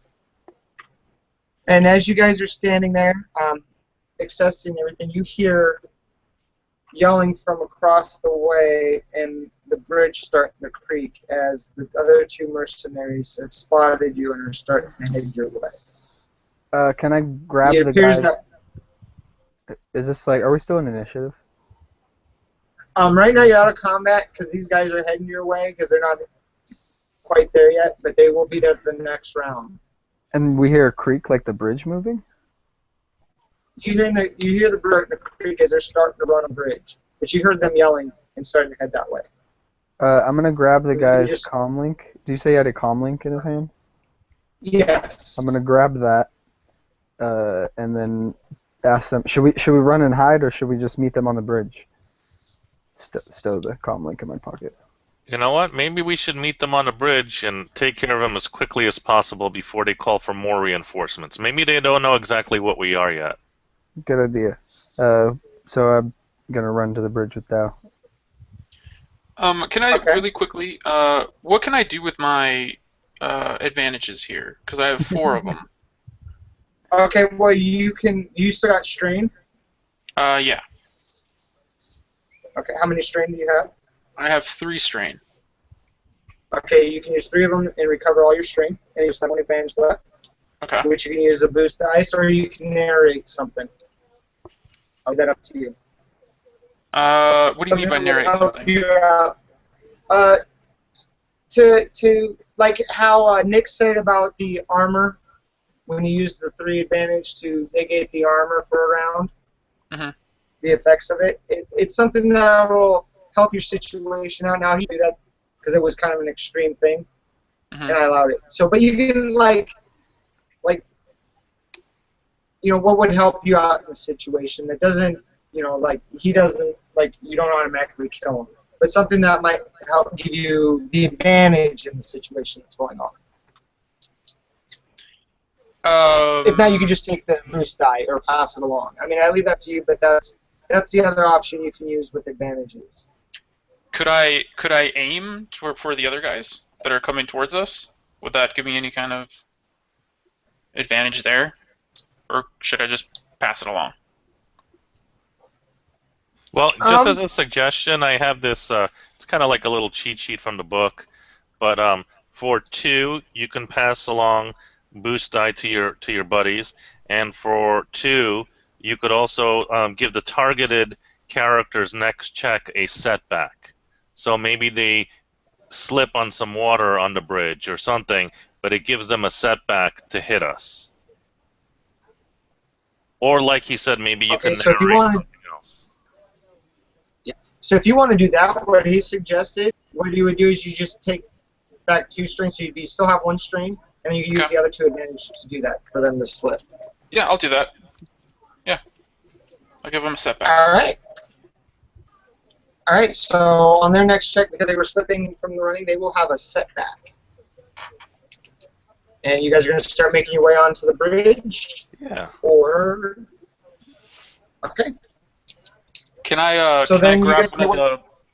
I'm sorry. Can I grab Go one of ahead. the blaster pistols and vibro knives off these On guys? your way out, sure. Do you want to grab both off of them, or just one off of one set? Well, of I them? mean, if either of the my companions need one, Yeah. let me know. Okay. I'll take either one. Okay. All right. So you guys have the 2 blaster pistols from these guys, and the 2 vibro knives. And then let's see. I know Marcos or first set's got 1 comm link, and the other one still got theirs on them. Do you want to take that too, or Yeah, I'll take the comm link. okay? All right. So go ahead and mark down what you guys have. And so who took blaster pistols? That are you going to use them, or are you just going to take them with you? Let's see. I'll take a blaster pistol with me and a vibro knife if no one else is using it. But I'm gonna probably use my walking stick for now. I'll just get my blaster pistol back from Dow. Yeah. I don't need any of their weapons. Did you have a blaster rifle or a blaster pistol? I'm pretty sure I had a pistol. Okay. Yeah, he has a pistol. Yes. Kavari that has the rifle. Okay, good. So we should each have a blaster now, and Okay. and the two of us who don't have a lightsaber have a vibro knife. Cool. All right. So I'll give you the stats real quick before we proceed. For the blaster pistol, it's a range light, 6 damage, 3 critical, which is a 3 advantage for a critical injury. Although it says 4 for your walking stick, it'd be 3 for this one, and medium range. And then for the vibro knife, it's a melee, 3 damage, 2 crit, engaged range, and the special on those, it has a special Pierce 2, which what the Pierce does is ignores soak equal to that rating. So that knife, those knives will ignore 2 points of soak on your targets. Not as good as a lightsaber with breach, but still better than nothing. Mm-hmm. Right? Oh, So I didn't when actually even you see guys- that. That's crazy.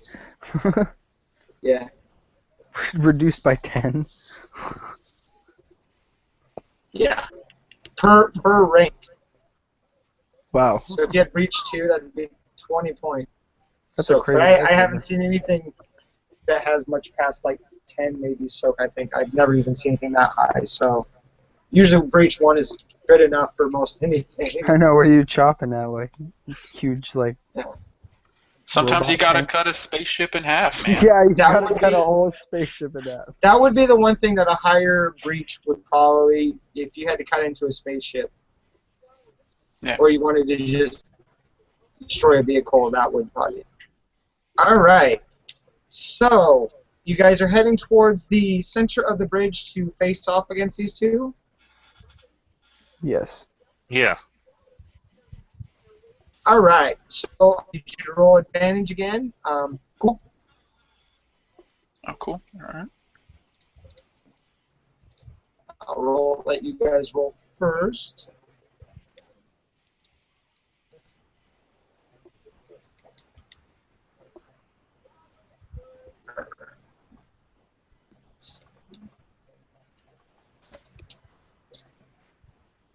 Wow.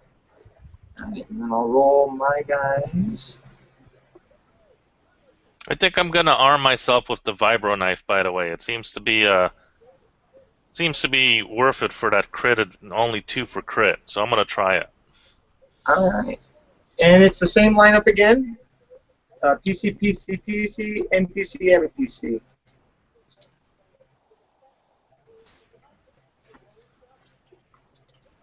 Well, I'm long range, so I think I should go last, just in Okay. case something happens. Since you guys are Alright. going up there and melee at him. Okay. Uh, Okay, I'll be glad to go first if that's all right. yeah. And let's see here. 2 purple. Yeah, let's see how this goes. Okay, 1 success and 1 advantage. That's gonna be Alright. that's gonna be I got 4 this. points of damage, pierce 2. Okay, so. Alright, so you go and stab him. Unfortunately, it wasn't enough to get to the armor. Just wasn't enough. Even with the pierce 2. Even with the Pierce 2, yeah. With the Okay. because you that knockout armor was from the last round. If you would have had that, then you would probably even fine. But I hear you. yeah, their soak is just too much on it. So you got through the armor, but it was just enough to stop it from getting to them. So the armor Understood.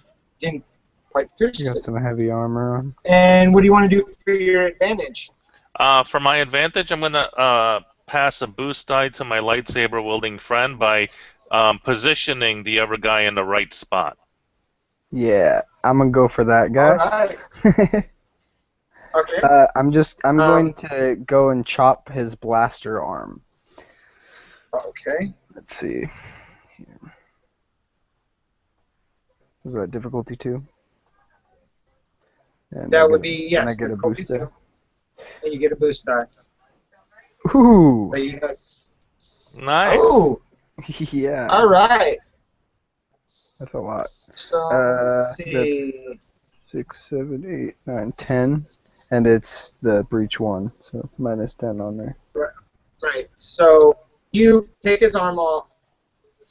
You've gotten a lot better with this lightsaber in the last hour of all these troubles you've been facing. You focus yourself and clean off, and he drops to the bridge, writhing in pain. I mean, he's not bleeding out because you obviously cauterized the wound right when that saber went through, but he is in agonizing pain and is out of the fight. Nice. So you still got the one guy. And because you guys met up there, so you still got to maneuver if you want to move. Yeah, I'm actually going to Marcos. step out of the way for my long-range buddy behind me to get a clear shot. All right. Okay. And now, Kavari, what do you want to do? I'm gonna go ahead and take a shot with my blaster rifle. All right. So, are you're how far behind them are you? I probably stayed in the tree line where we took out the other two. Okay. So that would be medium range. So difficulty 2. Okie doke. Oh, nice. Oh, okay. And you critted on that one. So these guys, automatic crits are automatic kills. So tell me what Ooh. you did. Probably as he's going for Dow with like a vibro knife or something, I probably hit him right in the chest, and he falls over the bridge, over the side of the bridge. Ooh. All right. So as he takes the shot's right on mark. Bam! And this mercenary stands there for a moment, looks down at his chest, and his eyes roll back as he flips over the railing and plummets to the icy waters below. And you still got the one guy that's now your threats are all gone, so you guys are out of combat. As the one guy's sitting on the bridge, writhing in pain. The one mercenary that's still, oh no, there's 2 left alive. There's the one that's on the other side, breathing in pain from getting his legs chopped off, and then the one guy on the bridge here that's got his arm chopped off. Hey man, I'm not mean. I'll leave him alive. I grab him by the scruff of the of his shirt or whatever, making sure I take his comm link away, and I basically, I'm kind of like threatening him. What did you do with Roman? Where is she? What's Malefax doing in this valley? And as he's writhing in pain, he goes, I don't know what that guy did as well. He's up in the temple, and as far as I know, that girl is still alive. I don't know what he wants. He just paid us well to keep you guys out. So he knows we're coming? He's well aware of it. Well, surprise is out the window then. I ask him if there's any more mercenaries helping him, or is he alone?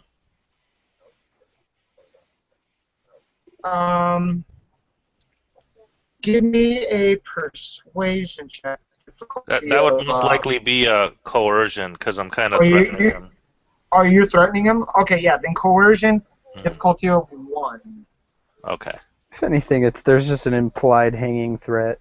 I chopped his arm off. Oh, there you go. Nice. I'm Nice. better Alright, than aggravating so people.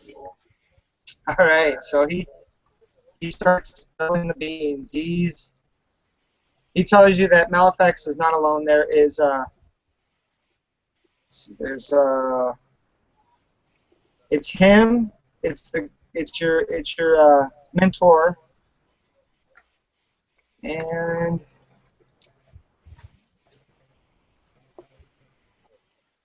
there are two more. No, there's there are two more. There's two more of his buddies left in there with Malefax. Okay. But that's all that's there, and he also lets you know that as long as you agree to leave him alive, he will warn you of something else on your way. There is no benefit in killing you. We will leave you alive. He informs you that that there are some ice wolves ahead as you're going on your path up to the temple. He says you may want to be wary.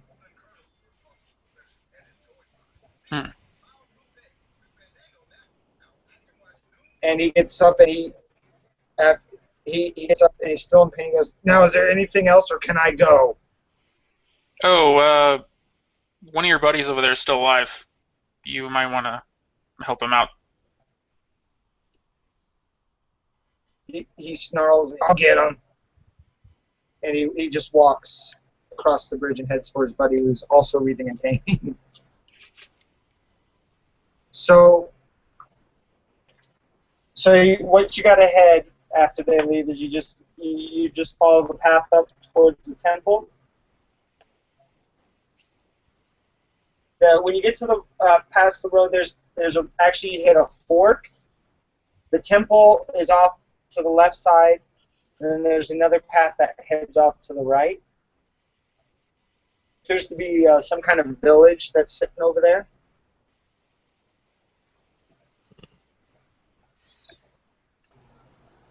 Do you think anyone still resides in that village? It's possible, but they could be tainted by the dark side. That's true. And I wouldn't want to risk any villagers in rescuing Romand. This is true. Do you want to investigate it just the same, or head towards the temple? We should probably just head towards the temple. All right. Then I let Kavari lead the way since she's our survivalist, and I step in line behind her.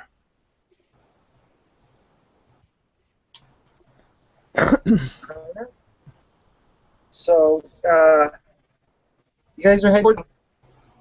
As you walk up the steps, you're walking up the path. Yeah, I have my lightsaber already drawn. I figure there's no point in stealth if he's already sensed our coming or if he knew we were coming already. All right. So you guys are walking, and the walk up there is a little treacherous. Nothing too terribly difficult. As you approach, the temple seems even larger than what you could see from down further behind. Its stone arches and pillars are all crowned with snow, but a broad stone plaza before the entrance is lit by the warm spring sun. Dozing in the sunlight is a small pack of 4 native predators, large 4-legged mammals with powerful jaws and fangs. One stirs in its slumber, jostling a second, and suddenly there's a snarling, roaring, and a crunch of bone and blood. Now there are only 3. Clearly these animals are driven mad by the dark side of the Force. Getting past them is your next challenge. Can we climb up onto like part of the ruins there and like, so we're not at ground level with them, so we can get a better? Is there any vantage point? Let's see. So as you're coming up, towards there is a stone pillar off to your right as you're coming in. These wolves are just milling around this plaza area. They don't see you. They're just walking around, and the one ran off. Perhaps we should engage them from up there. Do you think we could all fit on there? Does it look like we could all fit on there? Maybe two, and two would be a close fit. Three would be very difficult. I mean, it's decent. One person would be just fine. Two, you'd be really close, and three would be almost impossibly close. So you guys. Kavari, perhaps you should climb up and provide aerial assistance, if you will. Yeah. Good idea. Yeah, I'm gonna climb up there. I'm gonna go duck behind the pillar while she's climbing it, so they don't just like spot us standing here. Okay. Yeah, and I'm gonna try to arm myself with my blaster pistol, so I could at least attack at range until they come up to melee. I wanna keep them at a distance as long as I can. All right. I'm gonna take my blaster pistol in my offhand. Is that a thing? Can you do that in this? Sure. Mm-hmm. So, as watching, you notice that there's the one group that you saw initially that's just sitting there, laying there. And as Kavari watches, she notices that there's a small group of them patrolling. It looks like they're going across the plaza, though. They head up towards the front door and go back away from you. They're just kind of walking back and forth up this path, and as they're walking up the path, they disappear up, and it appears to be like a few minutes before they come roving back as you're watching. And the other group is sitting across the plaza. As you see the plaza, you see many entrances and built to this temple. There's a wall that surrounds the part of it. There's pillars. There's other buildings. There's a building off to your left, about 50 feet from the pillar to the stairs that go into the building. The temple's actually closer, at like 25 feet. There's an entrance that seems to be not the main entrance, but another entrance that looks like a side entrance. Mm-hmm. Then there's the main entrance that's about 100 feet from that side entrance, and then another 50 feet past that main entrance, there's another side entrance. Then there's the path that goes up that the wolves are walking, and across from the temple, it looks at a couple more structures. One that looks like a dead tree that sits in the center of the circle, with two buildings that flank it against the wall that's kind of surrounding is surrounding part of the building area, part of the temple. I whisper up to Kavari. Does it look like there's a way that we could sneak by them? They might be sentinels for crap, I forgot his name. Malefex. I believe we can, yeah. We have to wait for them to go past the entrance, leaving the temple. But I believe we can, yeah, if we're quick and silent. We should try this then. Okay. So you're going to go in that close entrance to the temple, or are you going to go for the main entrance?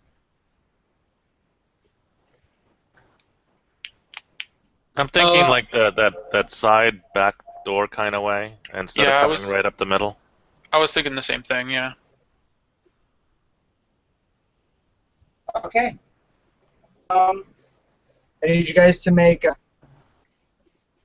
All right, so you guys are going to go ahead and make your way. So I need you. Let's see, who's got the best vigilance? I've got a yellow and a green in that. I've got a yellow and 2 green in vigilance. Oh, all There you right. go. Nice. So I'm going to see if these guys see you at all. Nope. They don't see you sneak in, but one of them stops for a minute and notices there's a weird smell and just glares, looks back, and they keep proceeding, but it seems like this one may have smelled you. That's what its advantage is. So it's possibly aware of you, but it's not coming after you. So you don't know if that's what appears to have happened. So you guys make it into the side entrance. Ahead of you, it's a L-shaped room. Off to your left, there is a doorway that appears to have a set of stairs that go up. And in front of you is a wall that looks like it is caved in. There's boulders and stuff and rubble. Can we get around the rubble? Is there like a path? It seems that it's like there is a path. It's blocked by all this rubble.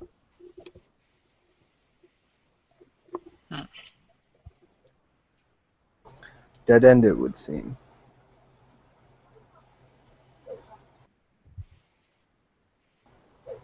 Does it seem like But there real, is, real like I heavy said, rubble?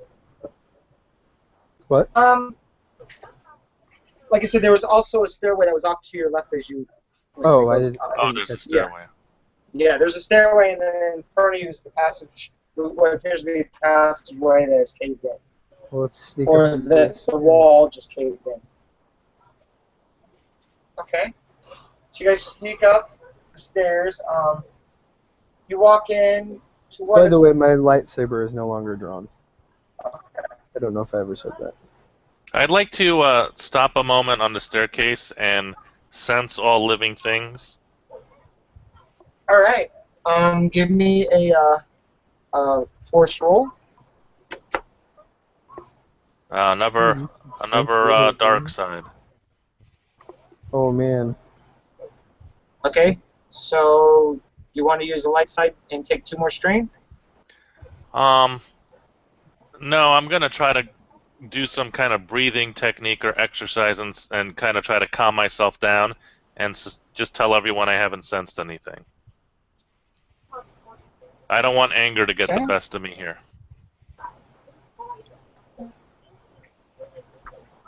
Kavari, you could try to sense too, if you wanted. Okay. Yeah, I'll give it a shot.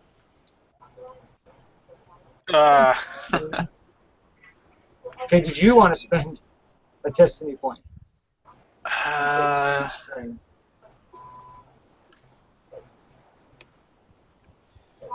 And how far would I be able to sense, really? Like, pretty close to us, a little bit further? A little bit further, but not very far in. Not what your guys' force abilities are at. No, I don't think I'm going to use a light side point. I'm just going to kind of shake my head a little bit and kind of look it down and just be like, this place is pretty daunting. Yeah, it is corrupted by the dark side for sure. Yep. I was just gonna say that the dark side seems to be clouding your guys' senses. So you guys want to proceed? Yes. Mm-hmm. Okay, so you go up in the stairs. You walk into a room. It's got a few computers in there. What looks like a table that has a hollow projection of the galaxy and information and stuff. It's not. It's just sitting there and has a picture of the planet. It's just spinning, but it's just sitting there. Can I use the computer to see what they were accessing recently in this database? Yeah, you could try to see computers check, difficulty of, I'm going to say difficulty of 4 because this is some Jedi stuff and you guys aren't quite familiar with it, so Okay. a little bit different. So difficulty of 4. Ooh, almost. Yeah, you try to access and in the process of trying to access it, you see a red light flash. Oh. I'm gonna grab the comm link out of my pocket and click the talk button and be like, I accidentally seem to have hit something on the console up here.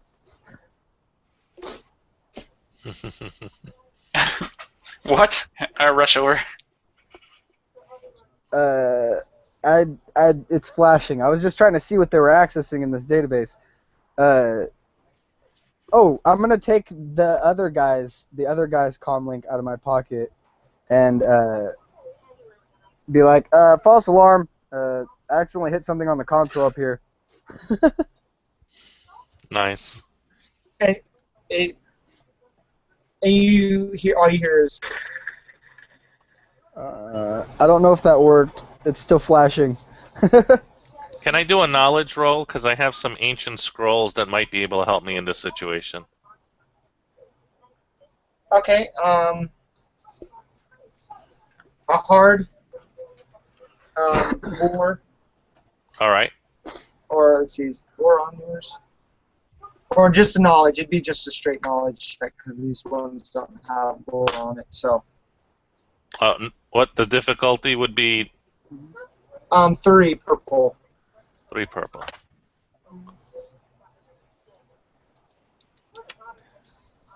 Okay. 2 success because I'm using the scrolls that I have to help. What it appears, from what you understand from the scrolls, is that red light is just basically a warning that that whatever you tried to do didn't work. It's not really an alarm as much as it's like a. It's telling me that note. if I keep doing stuff, it will probably lock me out or something. It might. You don't know what it exactly is going to do, but you know that it's not a moment alarm like that. Oh, that's good. So do I know what this holo projection is of, or what it's displaying? It's just displaying a holograph image of the planet, and it's just spinning around. It doesn't seem to be anything else. It's just somebody stuck on the planet and just left like a screensaver type thing. It's just the planet that's sitting there. Oh, okay. Doesn't appear to be been used in a while. At least not by anybody that actually resides in the temple. So, if anybody would, it looks like it's been abandoned for a while. All right, I let everyone know that this is just some old tech. Maybe we'll get to maybe the gatekeeper will help us research it further. But right now we got to stay on point.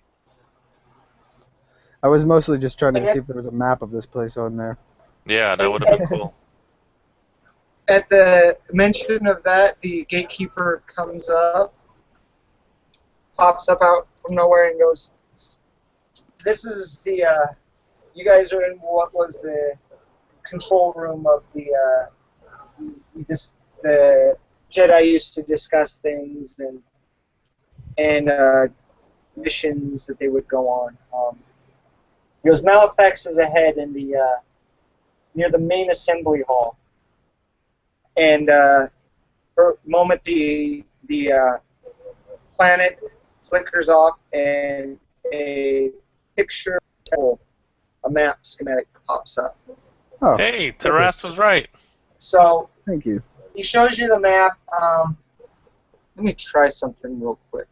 Just a second. Maybe I can do this. I'll be right back. I'm about to pee my pants. Okay. Okay, go ahead. Not pee your pants, but Alright, switch the cameras real quick. Okay, there we go. Can you guys see that? Yep. Alright. Alright, so you guys are right here. You see that little domed little right here? Malefax is over in this area up here. Where the gatekeeper said.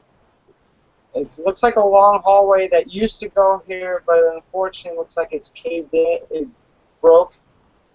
And so there's a chasm that's right here. So it'd be difficult to get across there, to get there for a direct route. If you went down this way and tried to go in through here, there is a big pile of rubble, bigger than the piles of rubble you saw from this room.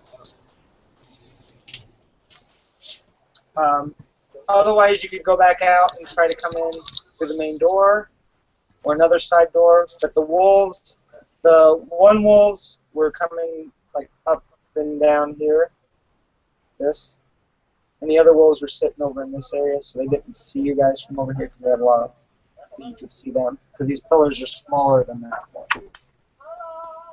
Can we go to the You right? guys are right here. Can we go to the right of where you're kind of pointing and follow that cave system to that narrow passageway on top? Okay, you could. You'd have to find a way to get that rubble out of the way. There's rubble right here that's blocking the way. That's the rubble you saw initially. But yeah, you could try.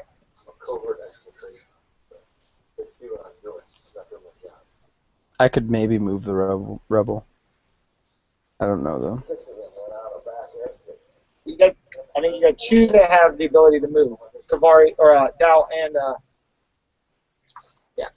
Terset both can use their move abilities too.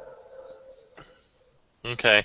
So either we move the rubble and then travel the cave system to come up towards the very, very top of the map, or we go up the middle. And can the wolves see into that whole courtyard area that we might be entering? There's the wolves that are patrolling here. You guys are... So, yeah, if you went back out, they wouldn't see you. Because this is still inside. The entrance you came in is right there. And when you came in, there's the rubble, and there's the stairs you went up. So we can try sneaking in, or we can try moving the rubble. You guys want to try moving the rubble? Yeah, let's try moving the rubble first. Okay. I'm just sticking this on here so you guys can see it. Mm-hmm. All right. So, are you both Dao and Kavari going to work together to move this rubble? Yeah. I actually can't All right. move. I think Taras. Yeah, I'm the one that has the move ability. Oh, I'm sorry. It was Taras. I'm sorry. Yeah. Not Kavari. Kavari can stand this. Okay, yeah. So Taras and Dao are going to work together? And I'm going to keep a lookout for the wolves. Ooh. Just to make sure they don't hear anything. And I can warn us if they come over here. Okay. So what's up with all right. the- So you guys, What's up with the destiny point thing? the darks. Yeah. Okay. So when you guys are light side users, so you can't Yeah. use the dark side. Yeah. So what happens is if you want to turn it to a white, you can use a destiny point to flip it to a white side. But you take 2 strain, and it's usually a point of conflict. But because this is a beginner game, they don't cover conflict. Okay. Yeah, this will so for now, it would just be 2 points of strain, and you use a destiny point. Okay, I'm gonna do that. How do I use the destiny point there? Okay, I'll flip it for you. Okay.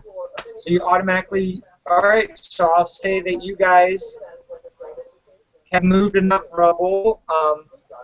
You can't just walk through, but it's enough to climb over and get through without having to worry about getting caved back in. You guys moved enough of the top part of the rubble that you guys can climb right through and come down. Cool. No speedy retreats through this way, though. Hopefully Alright, there's so no you guys are need. going to proceed. So I'll say that you guys made it through the hole, no problem. You guys, Tarset and Dao it moved enough rocks that you guys can get through with no problem. You guys start walking up here. You notice that there's a way going. You know that there's a way going this way. This is a pool, and you come across. You guys will want to come up this way, right? Yeah.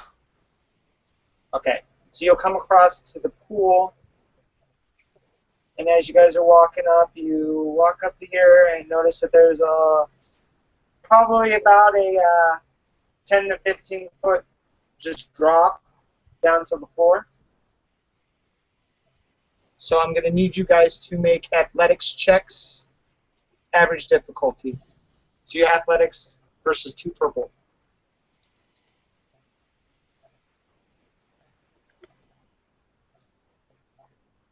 Oh, man. Okay.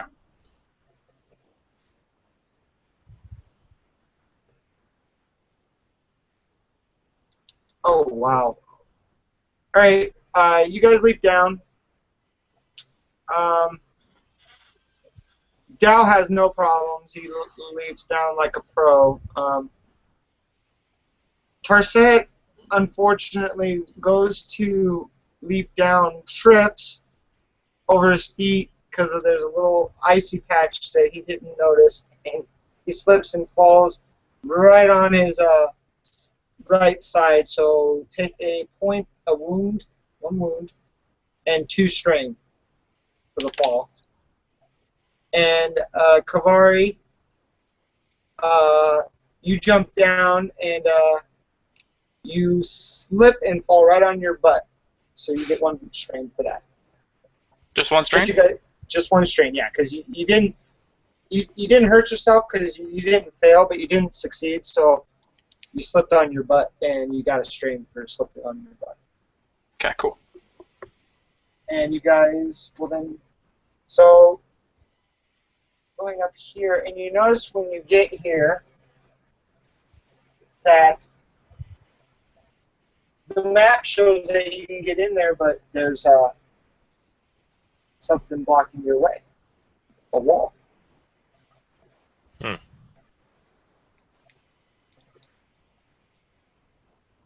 Well, every temple has its secrets. Trust me, I grew up on one. We just have to find it.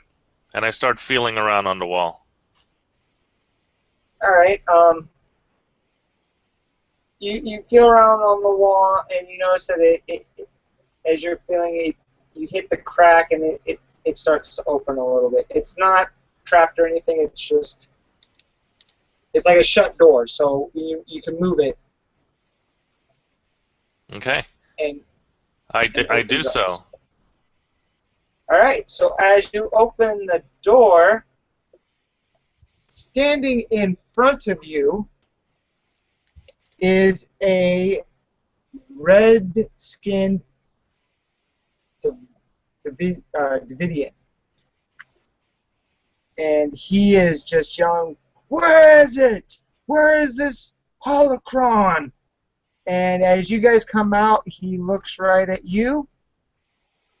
And we're going to roll for initiative. All right. So, because you guys weren't expecting anybody, it's vigilance for everybody. Because he wasn't expecting you guys to come out of there either. Vigilance this time, yes. So not because you weren't expecting, yeah. Because it surprised you. You guys, from what you know, thought was they said it was in this area here. But the gatekeeper didn't tell you exactly where. So, all right. So all right. I only got 2 advantage, but no success. Yeah. 2, 3, 1. And I need to roll for Malefax. I'm probably walking through the door saying, "See, I told you I could find it," and then the guy's like staring at me. All right, so here's Malefax. Oh. All right. Okay. Well, yeah. So this is the initiative order. It goes because this is how initiative goes. The number of successes goes first. So it'd be 3 and 3. If there's a tie, it goes to advantage, which is 1 and 1. And then after that, it goes to the PC gets the favor. So it's actually the PC that gets to go first. So one player, then Malefax, and then another player and another player. Okay. Does he have any weapons drawn or anything? He is holding a sword. Like an actual sword? A sword. Weird. Everybody do either a perception or a knowledge check real quick before we start, because you guys are asking to see what he's got. Okay, I'm gonna do perception. What's the difficulty on it? I'm going to give you an average difficulty, which is 2. Okay, here's a knowledge. Ooh. Okay. All right. So, let's see. Tarset has no clue. He's trying to figure it out what he's known, and it's just not coming to him. So you get a strain for the threat. Okie dokie. Dal doesn't recognize it either, but Dal, I would say, would know that it. What would your advantage be in this situation? I guess my advantage will be to give myself a boost on my next action. All right. Cool. All right, and then as far as Kavari is concerned, the sword looks old, almost to the point of ancient level. It's a very old sword. You've heard legends about it. It looks like the markings in the design could be a Sith sword, but you're not quite sure. But it is very old. Okay. My camera. So, who wants to go first? Me. All right. I'm gonna run forward and try to chop his sword arm. All Let's see how right. this goes. No. No, I'm a Jedi. My cousin just walked in. All right. So, What's the difficulty on that? 2, because you ran up to. Okay, so you. Okay. Here we go. Hear about the kid who found Oh. And he dodges out of the way, and you miss. I'm gonna give those boost die to the next person. I'm gonna say my attack was like so close that now he's focused on me. Yeah, but he's a Valor bitch. All right. When the game came out, I was. So then it's going to be Malefax's turn. Let's see. All right.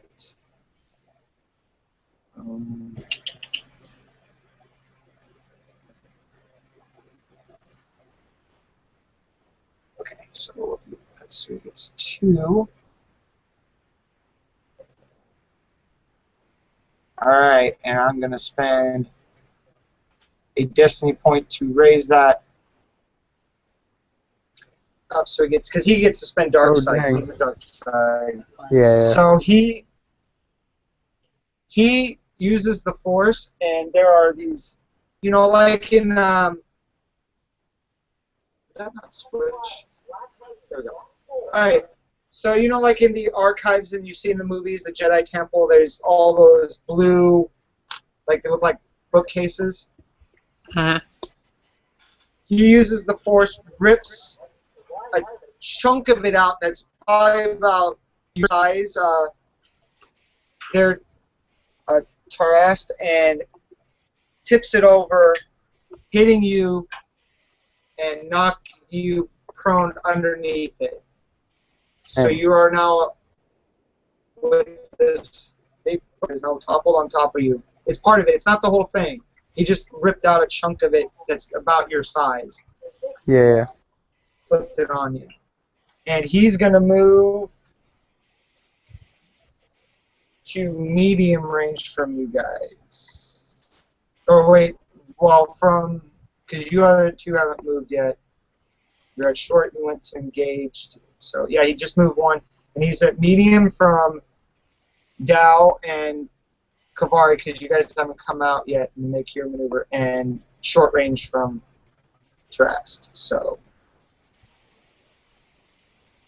that ends his turn.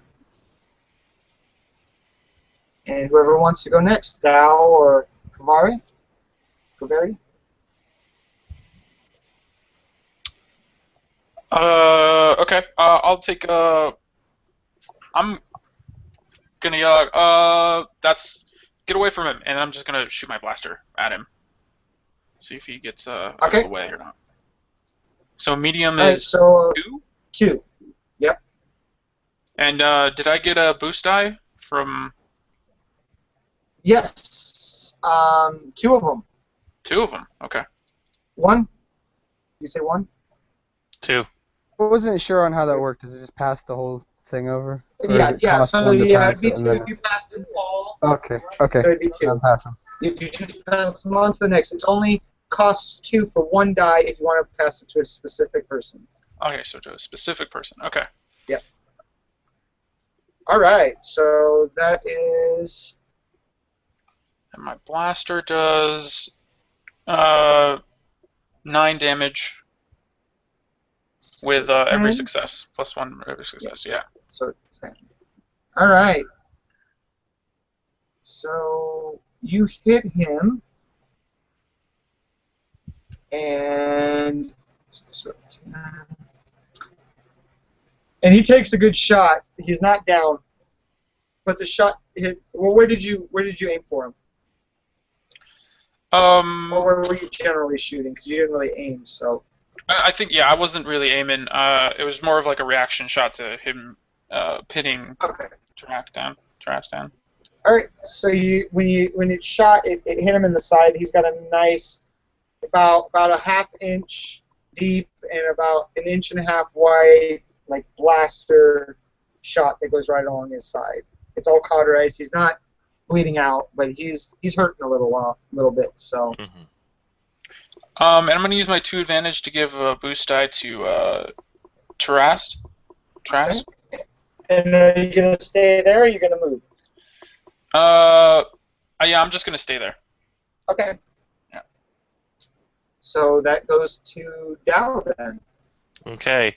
Dao, seeing that his friend is pinned underneath that bookcase, he's gonna run up to him and literally try to muscle that thing off of him and give him a hand to stand him up. Okay. Is that athletics?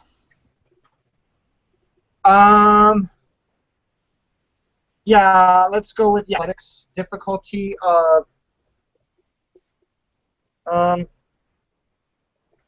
3, because it's heavy. Okay. I'm gonna use a light side point to change one of my greens to a yellow.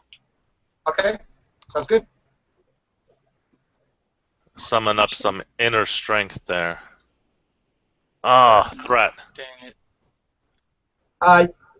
You try your hardest to get that up and nothing, so you receive a point of strain for that. Okay. You pull your back a little bit. Yeah. Yeah. You're trying with all your might and just can't get it. So we go back to the top of the round. So whoever wants to go first.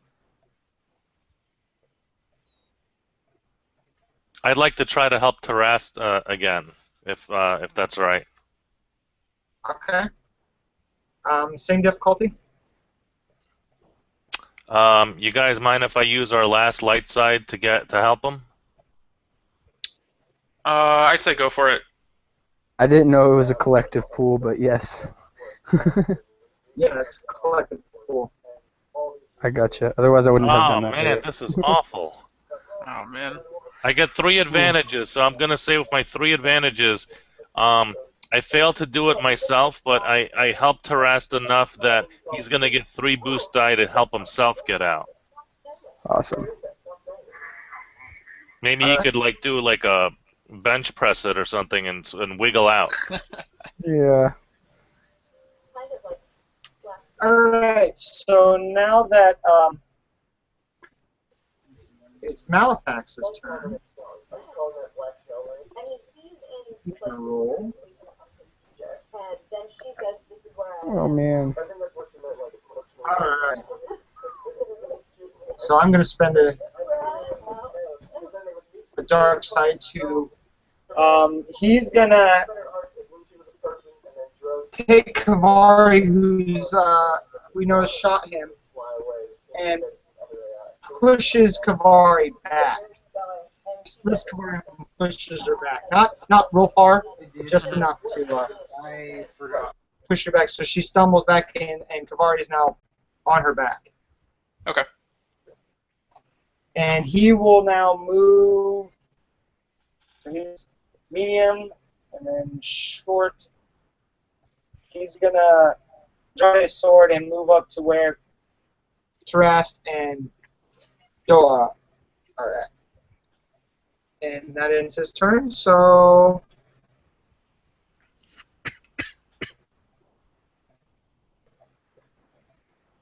Whoever wants to go next? Is that a turn? I was gonna try and lift the thing off my leg. What is that? Athletics? Yeah. And I'm going to give you a boost dice. Oh, wait, no, yeah, he passed on his advantage, and I'm giving you a boost dice because he's helping you try to get out of there. So you will get a total of 4 boost dice to get out of there. Okay. Nice. What is that, difficulty 3? It's 3, yeah. Same difficulty as it was before. Did you say three boost dice or 4? 3? Total? 4 boost die 4. with 3 You difficulty. get 4 total. Yep. There you go. Nice. All right. So yeah, you with the help of Dale, and you guys finally get that object off. What's your 2 advantage?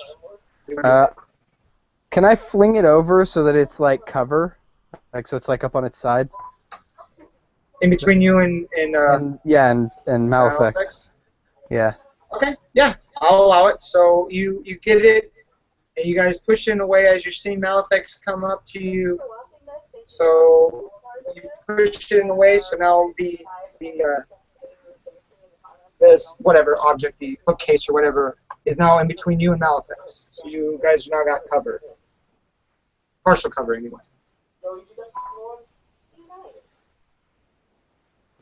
And you want to take a maneuver to get up? Yeah, yes. Yes, sorry, I didn't. Okay. Alright. So that ends your turn, and now it's up to Kavari. What's she going to do? She's now prone. Does it take On a her back. maneuver to stand up? Maneuver. Yeah. Yep, 1 maneuver to stand up. Yep. Okay. I'm gonna do that, and then I'm gonna take 2 strain to move forward, Okay. and then I'm gonna take a shot at Alright. So you're So I'm in moving medium. up towards... to Okay, Malika. now Yeah. Malefax, while you were down, he moved his short range when he moved over to them. Okay.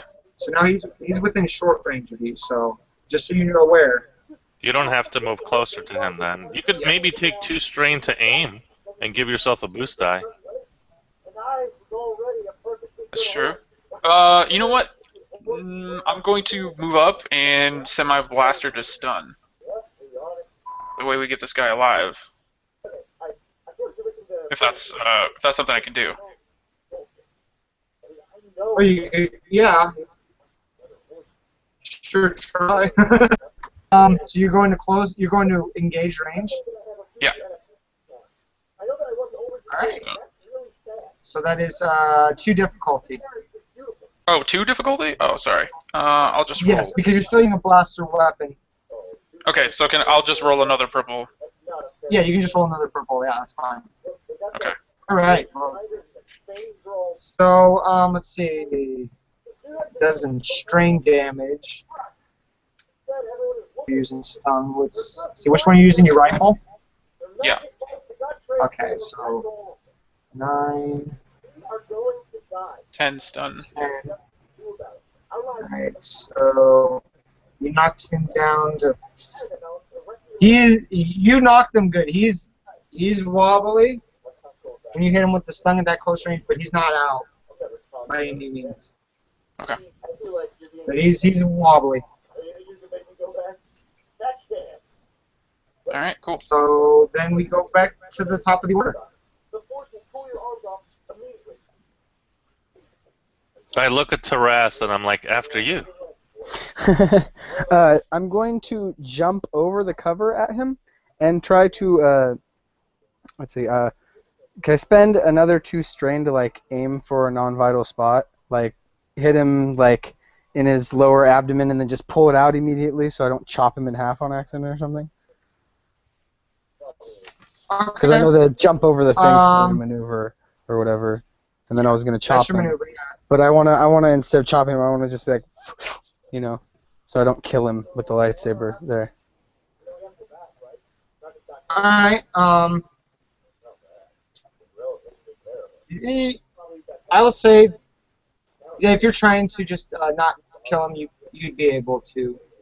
So if you do that, I will say, for narrative's sake, that if you succeed, Oh, no okay, matter so I what don't have to do the damage strain. is, I don't have to do the strain? yeah, I'm not going to do a strain on that. No. Okay, cool. I think it's 2 and 1. The difficulty was 3, 2? Yeah, it's 2, because you're engaged, yeah.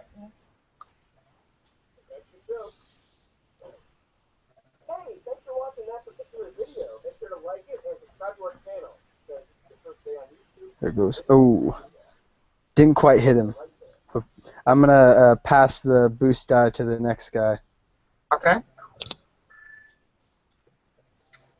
And so there'll be NPC next. Malefax, let's see, what's he going to do now? He's going to take his sword and counterattack against Drast. So that would be 2 against... Just 2. Oh, sorry. And I'm actually going to burn a destiny point to upgrade his. So. Alright, so you will take 5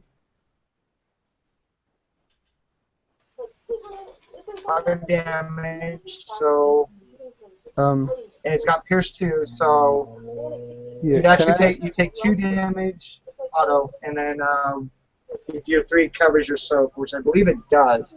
Or no. Yeah, it does. So I only take have 2. a I only have total 2 of- soak. Right, so you'll take What's the total before 3 soak? damage.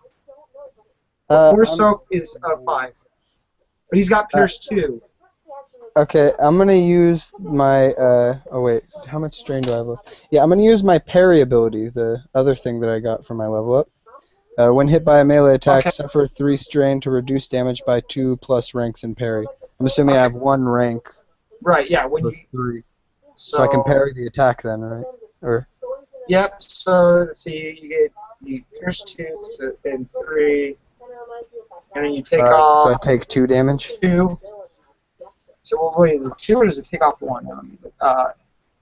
2. So then you'd only get 1 damage. It's only 1. Okay, coolio.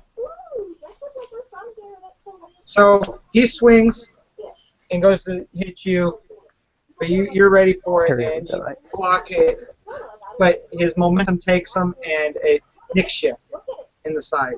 Not enough to do Nice. anything too serious. He got a little blood coming out, but nothing that called, too bad. You can handle it. But his sword definitely seems like it holds up against a lightsaber, though.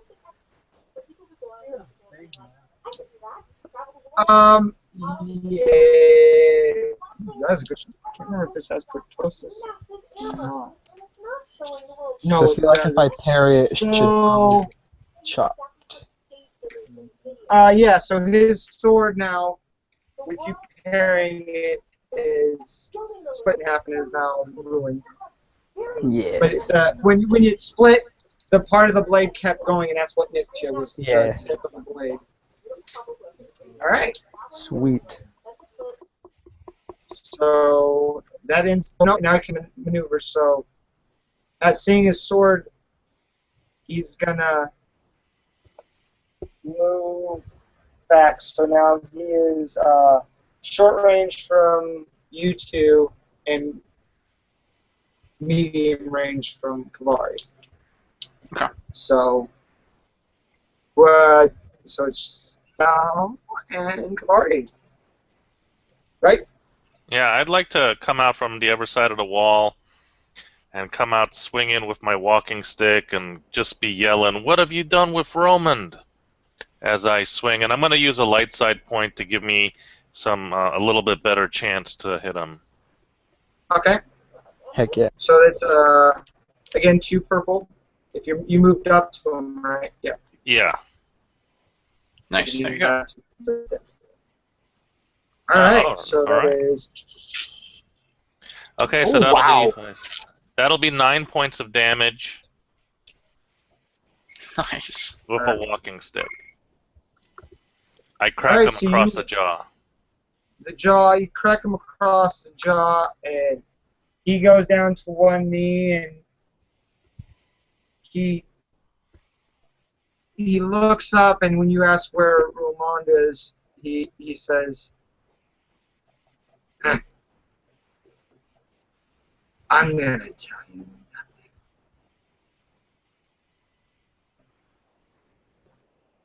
Okay, so I dodged like to the side, and with that one advantage, I'm gonna give Kavari a clean shot. I'd be like, "Take him out!" All right. Giving Kavari a boost die. Cool. All right. So Yeah, I'm just gonna walk up into short range and take this guy out. He basically wouldn't give us any information, right? yeah, he's not gonna give you anything. Gotcha. Okay. So I'm still gonna stun him, just because that's what I feel like Kavari would do. What's the difficulty? 1, 2? Let's see. Oh, you're medium range now. So if you roll, it's 2. If you want to take a maneuver to get closer and then fire, it'd be 1. Okay. I'm gonna do take a maneuver and get closer. Okay, and you're trying to stun him again. Okay. Yeah. All right. So you stun him. He goes down and goes limp.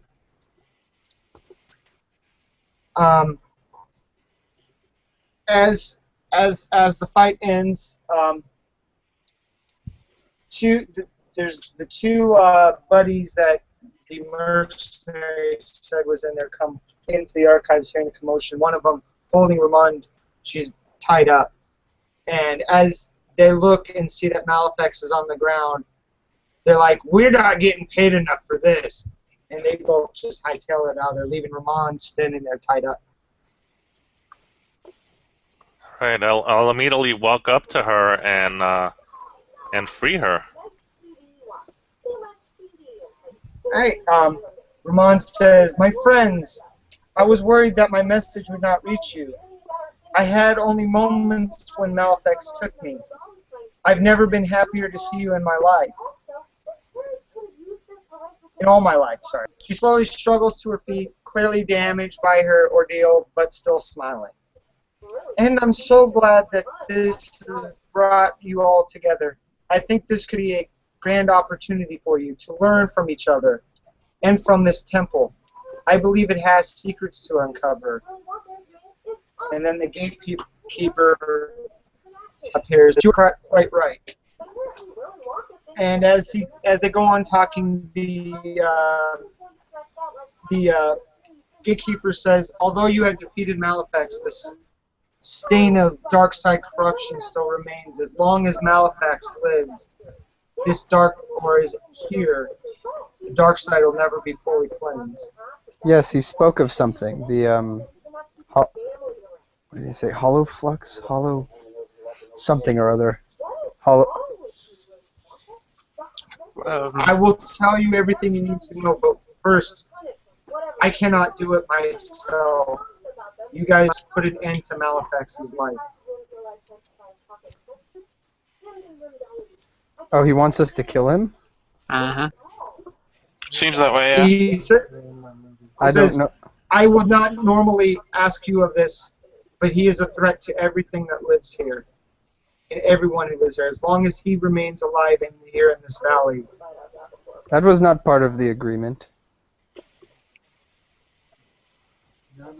The agreement was you rescued your friend, and you eliminated the stain of the dark side that Malefax has created. Like I said, as long as he lives or he stays here at this temple, the dark side will remain. And I'm telling you this, from what I've experienced and saw of Malefax, even if you take him away from this place, he will come back and try this again. And this time he may bring more. I do not wish to take another individual's life, but unfortunately this individual has been corrupted by the dark side. Well, then let's let the dark side take care of the dark side, and I throw him to the wolves outside. And as you throw him to the wolves in his unconscious state, the wolves, somewhat still under the influence of the dark side, tear him to shreds. And as they do, you can Nice. start to feel the light side of the force coming back. And he asks, and the Great Keeper appears again and says, the dark side and the stain of Malefax is now gone, but there are still remnants of the dark side in this valley. And I ask you, ones that have proven themselves worthy, to stay here for a while and help assist me in clearing up this valley and making it once again a beacon of the light. Can Dear I count on you Guardian, guys to help me? dear Guardian, will this involve meditation? And I kind of look gleeful. Yes, it will, and maybe something outside of meditation. But I ask if you will stay for a while. I humbly agree. And I immediately give Roman one of my stim packs as well, since she looks beat up. And she takes the stim pack and thanks you and starts healing herself up. And as you're talking to the gatekeeper says, "Now follow me," and he leads you to the main assembly hall. Okay. Or motions to there. Just so you know, Ramon did not hear any of what the gatekeeper was saying. As far as she's concerned, you guys were just talking into the space because she's not force sensitive, and he appears via a hologram. Oh, okay. We only see the hologram because we're force sensitive? That's cool. Yep. She does not even know what the heck's going on. She just is healing herself up and sees you guys walking out into the assembly hall. And Wait, as you guys make... not force sensitive, and she taught us all about the force and shit? No, she did by ways of her knowledge and of what she's learned through her experience as a scholar. She passed it on to you and said, "Look, this." That's pretty cool. Because you guys are force sensitive, you can figure that out. So, as you're brought in, as you're instructed to go into the main assembly hall, the gatekeeper says, "Now I need you guys to meditate and push out the dark side so I can clear this temple and we can begin our work in clearing the stain of the dark side out of this valley. So I need all of you to roll meditation, so I want you to roll one force die. And the results of this will tell how much of the dark side you've got." That's cool. Oh. Alright. Ah, dang. You got 2 light side left. You guys want to take the strain and... Yeah. Definitely. Yeah. I'll take some of this. So What you is guys- it, 2 strain? Doesn't It's quite just knock on me each. out. Alright, so as you guys sit there and focus, you guys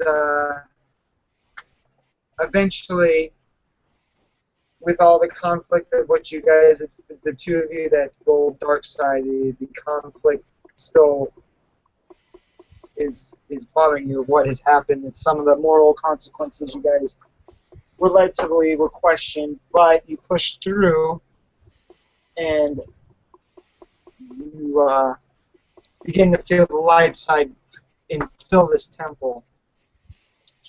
And the gatekeeper says, "Excellent. Now we've begun one step towards clearing this valley and bringing the light side back." And at that, the screen goes black, and you go to the end credits, and that's the end of tonight's game. Woot! All right. All right, so you guys get a good understanding for this?